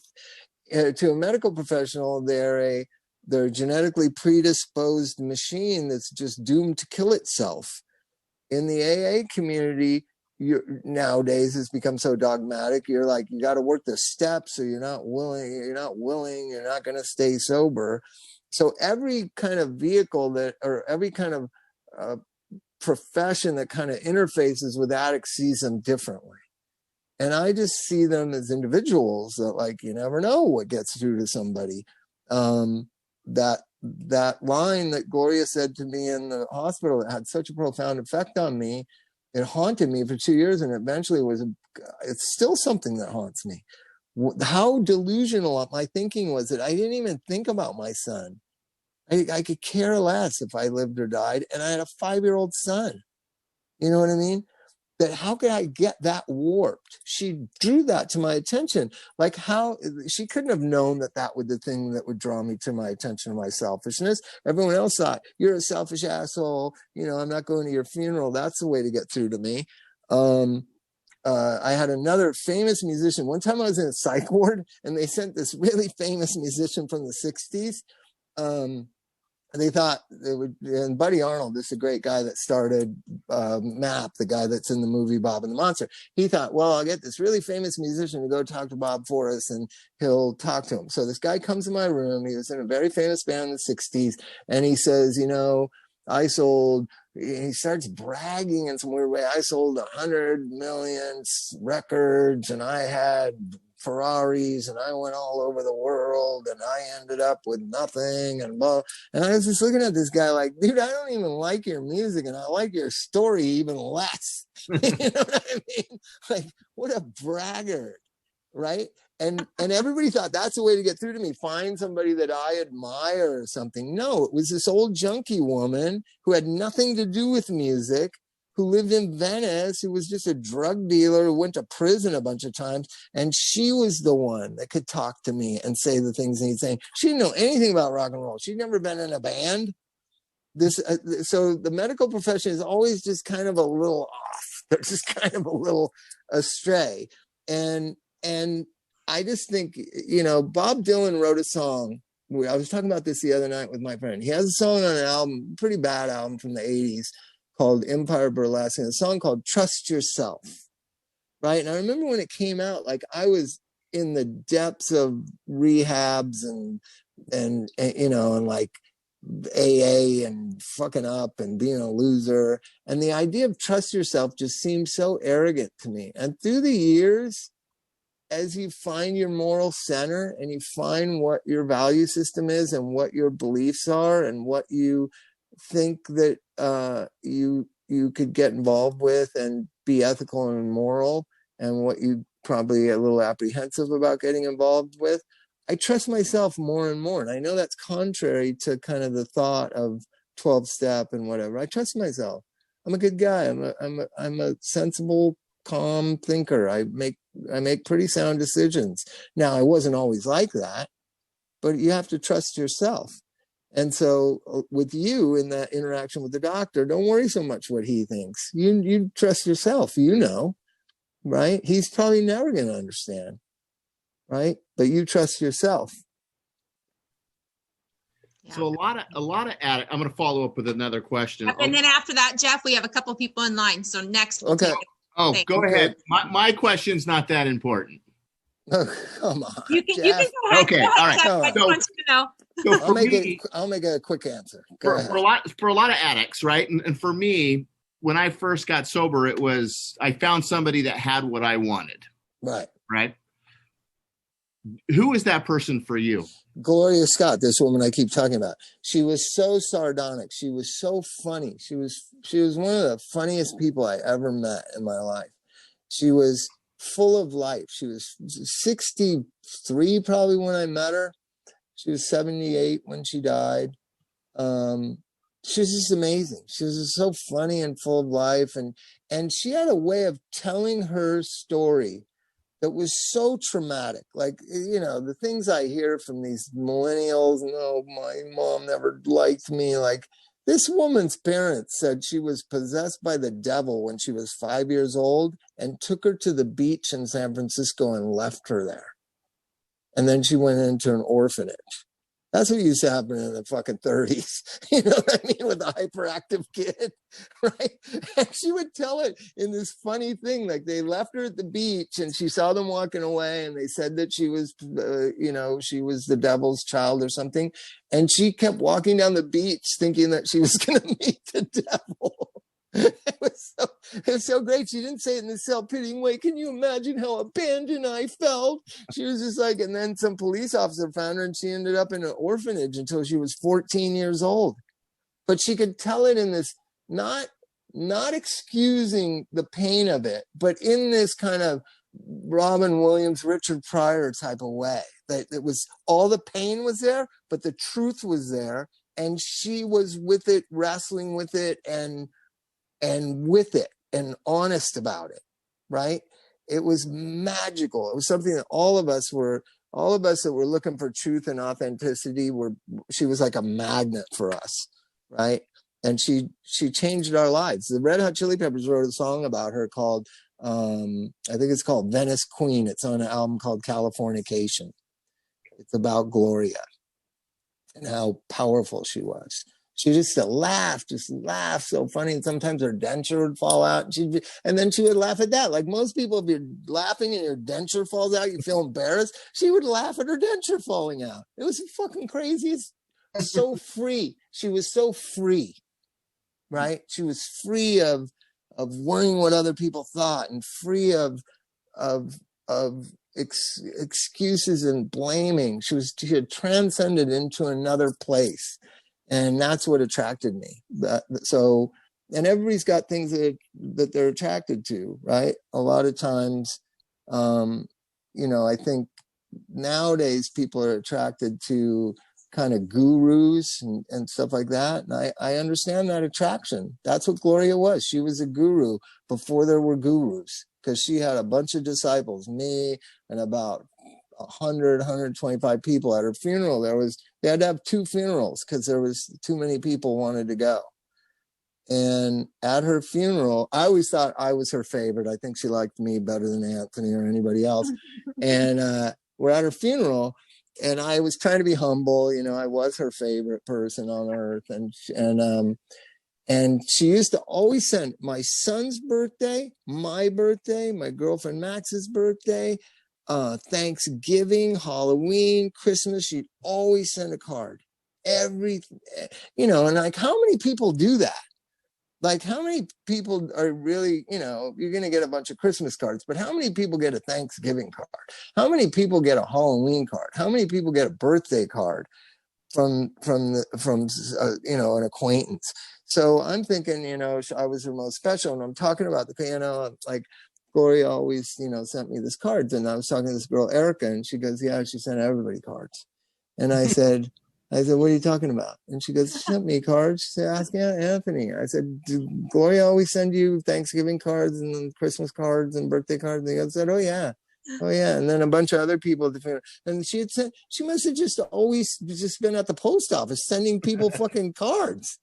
It was like 25 people she did that for. You know what I mean? Just at one of the funerals. So she was just something else. And I've always tried to write a song about her, and I just can't capture it. I just can't. There was something about her was so mesmerizing. But when she was dying of cancer, she was the agnostic person that helped me get through it too, to find a way in AA to make sense. And her higher power that she had chosen in 1980 was Neil Young.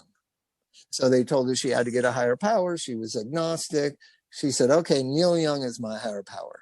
And it was known that she just loved Neil Young, and she had a poster of Neil Young in her office at this rehab that she worked at for 20 years. And when she was dying, we called Neil Young and told him, like, this woman that has helped thousands of people, you're her higher power. And we want to do a concert for her. And he knew what that meant.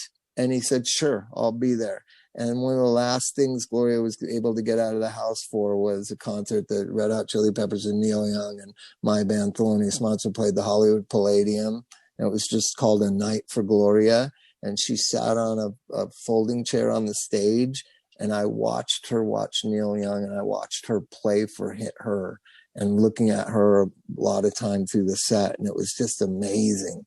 And I got to drive her home, and I was like, was that good? And she goes, that was better than good, Bob. That was better than good.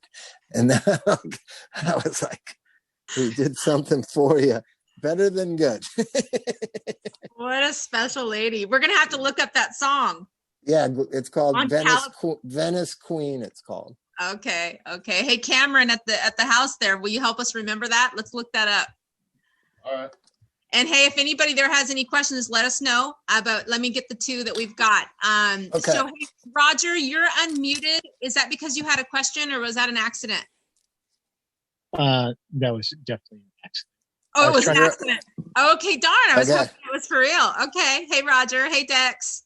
Hey, Janelle. All right. We'll go to Carrie Nanninger, Kyle's mama, our comedian Kyle. Love it. Carrie, can you unmute yourself? I got it. And let me 2 things, Carrie. Were you here for Kyle's jokes? Oh, I was there for Kai's jokes. Okay, very good. I'm so glad. Yeah. Great. And can Very I just good, Kai? And Mom loves you. She's got twin boys, by the way, Bob. Oh my gosh. Twin boys, both in recovery. Both through the program. But Carrie, I just want to take a moment and just say thank you so much. You made a substantial donation today for Giving Tuesday, and I just really want to say thank you. Thank you very much for that. Well, you're welcome. They're quite a trip to have as twins. I still remember bringing Kai in. I call him Kai, so sorry, you guys can call him Kai too. But I brought him in, and Kent was already there. So Kent went upstairs to get something. Kyle was there, and he's higher than a kite, and I was so mad at him. And so then somebody comes around, he goes, I just saw you. And he goes, but you got different clothes on. And he goes, man, I think I'm tripping. I think I'm relapsing. So I feel for those guys that actually have to keep hold of them. Yeah. So, but my question is, it has to do with natural, I say, consequences. And the reason why I say that is because wondering what your take is on that. And I'm going to give you examples like letting them go to jail and not bailing them out, getting CPS involved, right, with their kids, and so-called homeless, right? But it's really not homeless because they usually do have homes, but they've chosen. So family and friends would also get very upset with me to allow it to happen. And keeping my ground is really tough, even though I'm in a different 12-step program. But wanted to know what your take on that was. Well, I always say, like, you do what you can live with yourself doing, right? So I was able to realize after years of codependency with my son that I was only doing it out of my own guilt. So I was going to remove my guilt from how I dealt with him. And that was hard. And so I remember one of the first times I didn't rescue him, he was like 20. And he was in Colorado somewhere. And he said, you know, I'm stuck. My car's broken. I'm in the middle of fucking nowhere. It's freezing. And I said, oh, it's a tight spot. Right?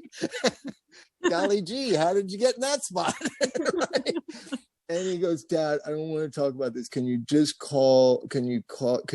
get me a Holiday Inn room? It's only like $69 up here in Colorado. And I said, no, I can't do that.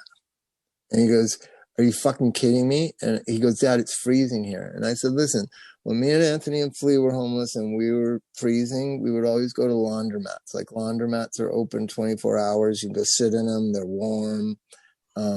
There's lights on. So usually it's a pretty safe place to be. Sometimes they have TVs in them and I just hear it click.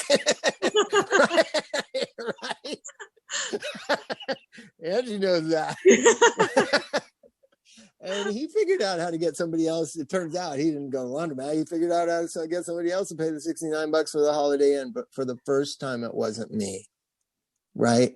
And he gets it now and he understands it. And the newest thing is, I don't mind helping my kid if I can see it's a pathway that he's helping himself. Like, you know, now his dream is to buy a house and stuff like that. And I said, I'll help you. Right. That's what parents do. Right. But you've got to do A, B, and C and whatever, clean up your credit or, you know, save a little bit and, you know, we'll work out a plan. And, you know, I don't mind helping. That's what my parents did for me in the natural way. If we remove the drugs and the addiction and all that, like, parents help their adult kids get going. Like, that's what we do in life. It's harder now for 20 and 30 somethings. I always give this example. When Flea and Anthony and I lived in a 1-bedroom apartment on Hollywood Boulevard in Whitley, right near, if you've ever been to Hollywood, right near Fredericks of Hollywood. We paid $400 a month for a beautiful 1-bedroom house with a view of the Hollywood sign and stuff like that. I dropped by there about 10 years ago. That apartment was $2,400. When we were living there in 1983, the minimum wage was $5.25 an hour. The apartment is 6 times the price, but minimum wage is only double that. So it's way harder for millennials and Gen Zers to get out on their own. And I think parents need to accept that and help them, right? But help them help themselves, not just rescue out of, you know, these bad situations, but really help. And we have a good relationship now where if he comes up with a great game plan, I'm up for it, right? But, you know, paying for motels in the middle of nowhere when you took off because your girlfriend left you and somebody's got some drugs up in Colorado, like, no, I don't want to hear about that. Right? And you're also talking about the criticism you get from other family members. You know, my situation was, I didn't get a lot of criticism because they were blaming me for what was happening in my son's life anyways. They were saying, you were such a fuck up. You were on drugs. What did you expect? And all this kind of stuff, which is another whole can of worms, different than you're being so mean. How can you do that to your boys and all that kind of stuff? In the end, other people's opinions are other people's opinions. Really, like, so what? So you think, so raise your kids your way and I'll raise my kids my way. And in the end, we'll see how it goes, right? And right now, if you got two 20-year-old boys, to see how it goes is up in the air, right? With your siblings or friends' kids and how they're going to turn out and how your boys turn out. But right now, they're saying, you're criticizing you. How do we know that what they're doing that they think is right isn't going to lead to the early death of their children? Time. It's the only thing that you got to know, right? It's like, let everybody make their own decisions on how to raise their kids. And here in LA, people tell us how to raise our 4-year-olds. It's unbelievable. Are you sure? Like, yeah, I'm sure. Yeah, I know how to raise a kid, my kid. You raise your kid your way, I'll raise my kid my way. Because I don't rescue my kids. I let them fall down. I let them climb trees. I don't tell them, no, don't do that. You're going to break your neck, because I'm catching feelings from them, seeing them do things that are dangerous. I remind them, hey, you're up on the roof. It's kind of high up there, right? And my son, when he was 5 years old, I hear this noise on the roof. We have on the other side of the house, we have a big trampoline, right? I hear this noise on the roof. I know it's him because you can climb right out this back of my office. You can go right up there and you can go onto the roof of that thing and you can walk down on the roof of our house. And I could hear him up there. And I walked outside and he was up there and I go, it's pretty high up there. And he goes, I know, but I know what I'm doing. And he climbed to the high part of the thing and he was going to jump about a 5-foot span into the trampoline. And I said, Elvis, the problem isn't the 5 feet. You're for sure going to clear that into the trampoline. The problem is going from 17 feet to a trampoline. And he just looked at me like, you dumbass. And he jumped and he hit and he like twisted his ankle and hurt his knee and hit his face, because you're coming from a high roof, boom, down onto a trampoline. He just came with full momentum, his chin on the trampoline. Then he bounced up and it flipped him backwards. And he was crying. And I said, dude, I told you, you're going to clear the 5 feet. And you were so focused on, am I going to make it to the trampoline? The problem wasn't making it to the trampoline. The problem was landing on the trampoline with that much momentum. And he had a busted lip and he was bleeding and crying. I was like, see, I told you. Oh, my friends, when they found out about that, you let him jump off the roof onto that trampoline. I was like, I didn't let him. He was kind of set to do it. Let's see how it goes. He's never done it again. Oh, man. Awesome. All right. Who else has a question? We have about 10 minutes left. If you have a question, you can use your raise your hand feature, or you can just wave your hands and get our attention. Is there anybody at the Kent House Art that has a question? I want to ask. I'd like to just have Bob. No, not the joke. I'd like to just have Bob. Maybe just tell us a story about. I don't know. We all want to hear about somebody famous or something like that. Maybe he's got a good somebody. Well, I won't tell you who it is, but you'll know in a second. So I was helping this guy, and everybody wanted to help him. He was like the guy everybody loves, and everybody, he's a great guy. And so I was hired by the doctor to see him twice a week. And I show up at this house where he was living in sober living, and he looks at me as soon as I walk in the door, and he goes, "Oh man, it's today for you, Bob?" And I was like, "Yeah." And he goes, "Oh man, I've been therapeuticized. I can't talk about myself anymore. This fucking place, that's all they want you to do is talk about yourself. And now I got to talk about myself more with you." And I said, "No, you don't, dude. Like, I get it. And he goes, "Can't we just watch a movie?" And I said, "Yeah." And he goes, "I won't tell anybody. You still get paid." And we watched a movie called Semi-Pro with Will Ferrell, right? Is that the basketball movie? And I remember like just enjoying this thing. And we sat there and talked a little bit, but mostly we just watched the movie. And I'll never forget that. He coined this phrase, therapeuticized, and now it's a word used in rehabs all over LA. You've been therapeuticized. Imagine how much the kids behind you, Art, have talked about themselves in all the various rehabs and all the various groups and the sharing. He's therapeuticized. Let's just watch a fucking movie. He just had a fight last night. I don't know if you know who I'm talking about. Therapeuticized. Well, I don't know. Why don't you just close us out, Bob? I really thank you. And well, what I want to say, so laughter is really important. Like laughter, that's what Gloria and I did. That's what most of me and my friends still do. That's what Kyle was doing. I want to say, I'm like with the comedy world. Those first two jokes were great. The timing thing was great. I want you to watch, if you get a chance, watch a documentary series. It's a 5-part series on Showtime called The Comedy Store. It's the history of the Comedy Store. Most of the people in it are friends of mine. For some reason, rock and roll and comedy kind of cross. And that you need to get somewhere like that, and the movie The Comedy Store will show you how you become a stand-up and how you become a comedian. It's pretty ruthless. It's pretty great how Bill Burr becomes Bill Burr and Louis becomes Louis and Chris Rock becomes Chris Rock and Kevin Hart becomes Kevin Hart. They all start in the same place and they have 2 jokes like that. Those jokes were great. The timing joke is great. I know, like some of my best friends are really huge comedians, and they are always writing. I went and saw Louis. Like, he's not the most popular guy anymore, but Louis C.K. is a friend of mine, and he said, "Oh, you got comic? I'm going to do a special at the Comedy Store. You got to come. I'm going to practice some material." So me and this friend of mine go there, and we watch him, and he had. It was rough. It was some of it. It was just improvise. He was trying to try out new jokes and stuff. And this one joke I liked, and nobody laughed but me in the whole Comedy Store. It was like 200 people, 150 people. He said, "I was at CVS the other day."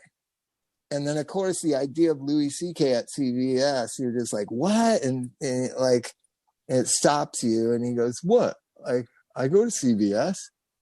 Everybody goes to CVS, don't they? That should be their like advertisement, like CVS. Sometimes you have to come here." I love that joke. No one else did. So we walk backstage after he's done. He's sitting with his notepad already. He just walked off like 3 minutes ago. He's got his notepad and he just looked at me and goes, "Does the CVS joke work?"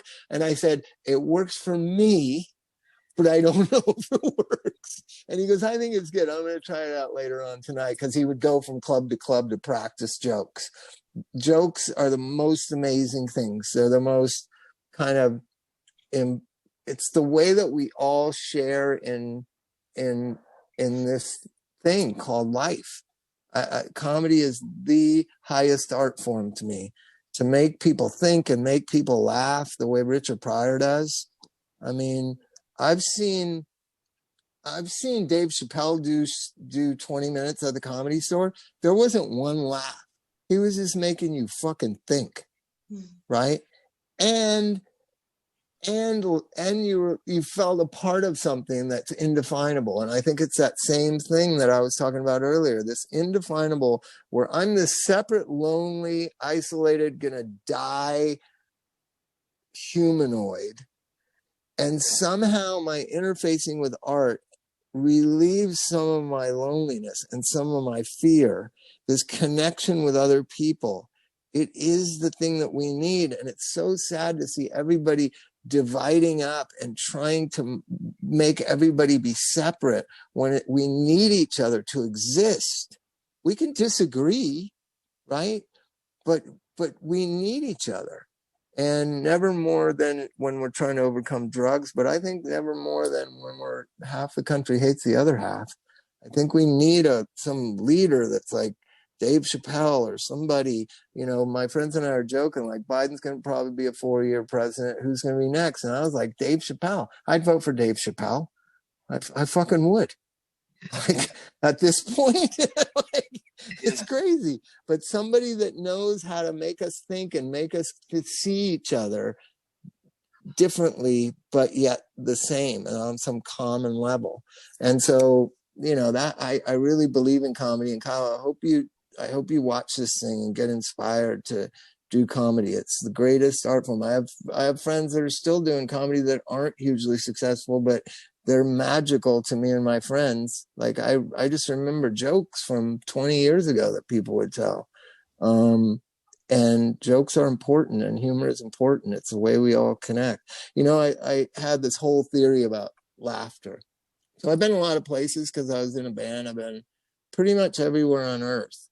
And I've been in lots of countries trying to score drugs where I didn't know the language, like Brazil. And how about in Brazil? They don't even speak Spanish. It's like Portuguese. It's fucking crazy. Like I thought, like, I can get by on a little Spanish, and they're like, Pop, they don't speak Spanish here. I was like, in Brazil, I'm like, really? What do they speak? And they said Portuguese, and I said, what is that?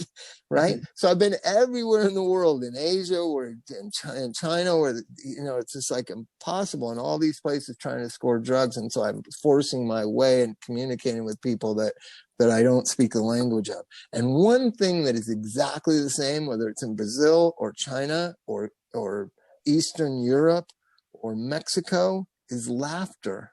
Laughter is the same. It's the universal language. Everybody laughs, and it's so joyous, and it's contagious, and it's unifying laughter. And it's I just believe in it wholeheartedly. Like the way to connect is through laughter, right? And so I hope you guys watch that. Don't watch the Belushi documentary. So depressing. Oh my So God. We got a question that popped in. Do you Okay. have time for one more quick question here? Yeah. Hey, Jackie, can you unmute yourself? Jackie Hopkins. Yes. Hi. Hey, Jackie. Hi, Bob. I really enjoyed listening to you tonight, and I took a lot of notes, and I got kind of moved before we had to say goodbye about your what you said about connectiveness, and Yeah. I'm having a hard time with that with my son. He got out of jail after being incarcerated for like a year and a half. Right. And was doing really good for 8 months, and then all of a sudden he went off the rails, and he's back. He's gotten into a little bit of trouble, but he's under DOC. There's all these things happening. And on top of that, we have a no contact order. And so for me, it's really hard for me to find that connection that you're talking about. Right. I mean, on top of the whole COVID thing, it's like, I want to reach out and I want to help him in ways that I don't even know how. And so far, what I usually do, I mean, besides coming to these meetings and helping myself to just stay kind of centered in what's going on, you know, and not to be, like you said, codependent. For a lot of years, I was codependent with him. And I've come a long way with Battlefield on that. And I feel really proud of that. But at the same time, I'm trying to reconnect with him in a way that just seems really hard to do under the circumstances right now. And I'm just wondering what you would recommend on how I can reach out, I mean, and help. Well, I like writing. Like more people don't write. Writing, like even in the notes in my phone, I write letters to people, and I can edit it, and I can wait on it a day and see how I feel, and go back and say, no, I want to send this. And then if you're incarcerated, he doesn't have a phone, but then I send it via text, like a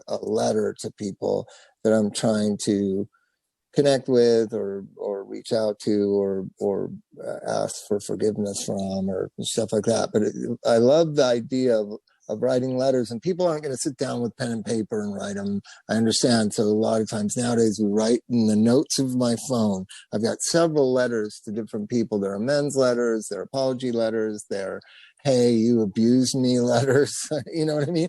And I wait on them, and I reread them, and I re-edit them, because notes has this ability to, you can just scratch out something you were thinking last night where you were mad and take it out, and you can assemble it and then finally read it and say, yeah, this describes how I'm feeling, and send it to him. But if he doesn't have a phone, you can't do that. You have to write a letter, but really take time in writing a letter. You know, a lot of times I used to just rush through, you know, It's not like anybody's expecting a letter. So you got a week or so to think about what you're trying to say. And I'm talking about the existential things of what it means to be his mother and what it means to it can be whatever you're going through. A lot of times with mine is I just was so exhausted with a person who seemed like they.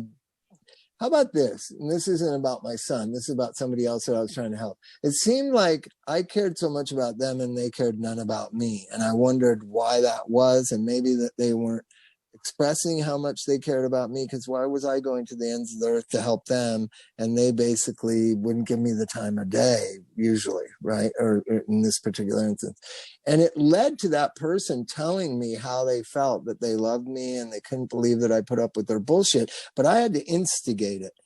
You know what I'm saying? By saying, hey, listen, is this a one-way street where I'm just giving and giving and giving and you're just taking and taking and taking? And she described feeling guilty and feeling sad and feeling like a loser. And I didn't want her to feel that way. And me trying to help her, she said, it's just a reminder of what a loser she is. And when I read that, I was like, oh my God, that's not what I want you to feel like. I don't think of you as a loser, right?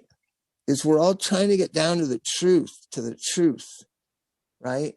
And we're so guarded and fucked up at letting people know our truth or even figuring out what our truth is. But I instigated it by this really heartfelt letter. Like I said, all the things I meant to say, they weren't mean. They were just like very direct. Like, I wonder sometimes if you even care about me. Right. And of course it could have been a lashing out. I don't care about you. You fucked me under, blah, blah, blah, or whatever. And we got to be ready for that. But that's not what I got back. I got some things that never even crossed my mind, that me being the helper, this is of an ex-wife of mine, of me being the helper made her feel like a loser. And that I was trying to not rub it in her face, but that it was just a reminder of things, how things used to be and how they're not that way anymore. And I felt like, oh, fuck, I don't want that, right? And so we got to try to get to the truth. I think that's what we're always trying to find. And what are my true feelings about the person in my life that I'm so worried about, right? I said it pretty straightforward when I started tonight. My mom and I did not get along. She had different values than me, right? I didn't hate her. She didn't hate me. We just did not. She didn't want a child. I was actually a son of her middle daughter that she ended up adopting. So she really didn't want a child. She was older. It was just like, and I could tell that my whole growing up. And it's just like, you don't really want a kid. And at a certain point, she admitted it. Yeah, Bobby, she said, I love you, Bobby, but I don't like you at all. And like, oh, wow, what does that even mean? I never even got to follow up on, what does that mean? Right? I don't even know. I would prefer being liked and not loved then, because this is no good, right? So that we could get to a better place, right? To get to a better understanding of each other. I think that's what a lot of parents and kids are looking for.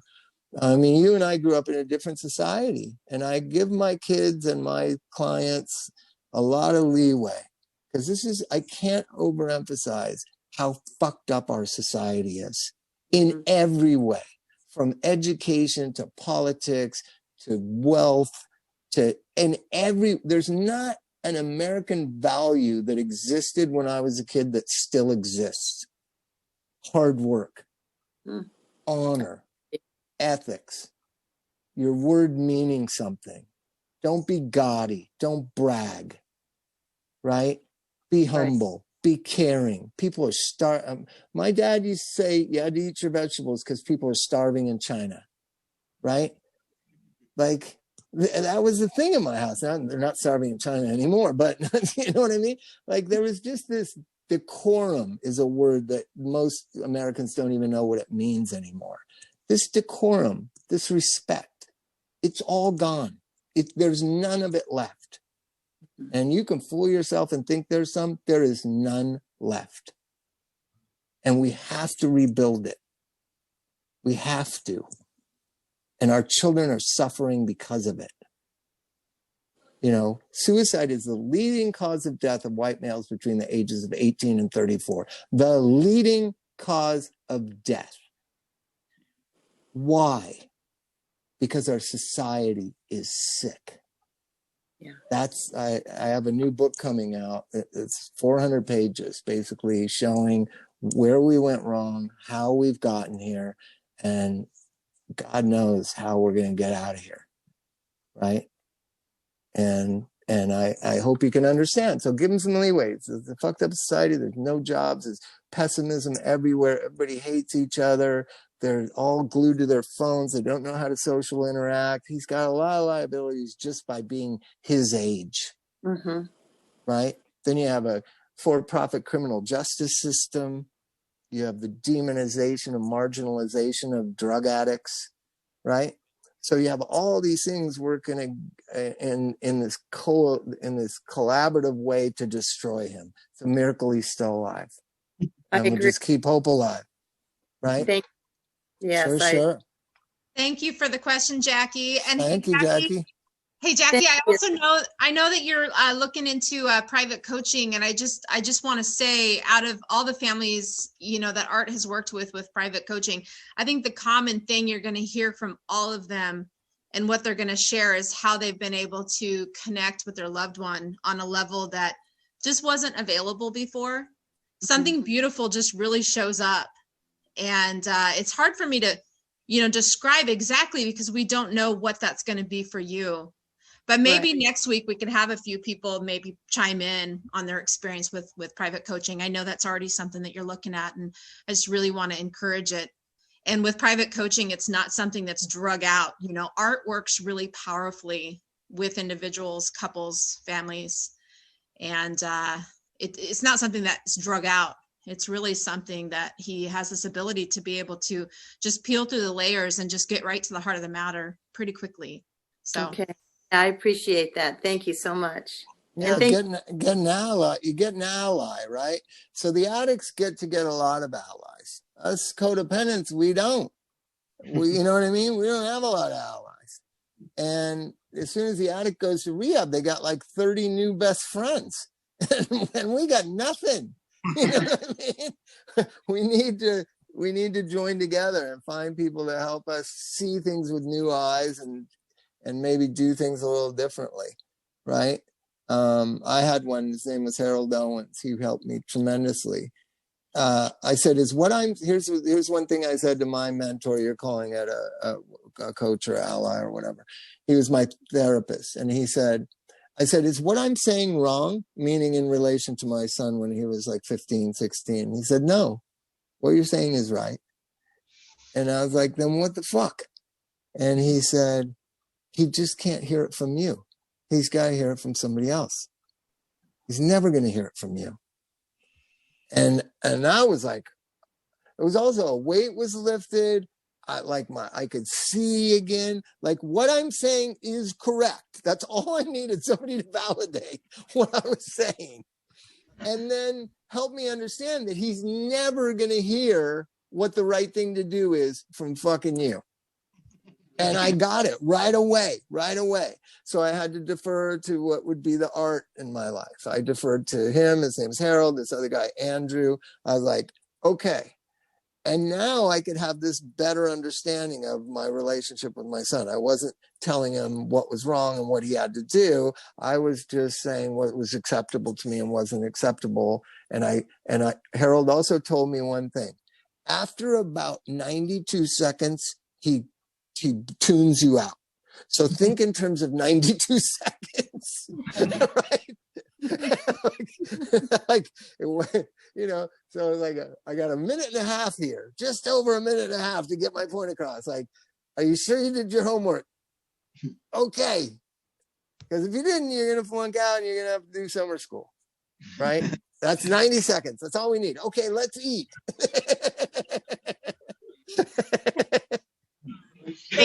Thank you, Bob.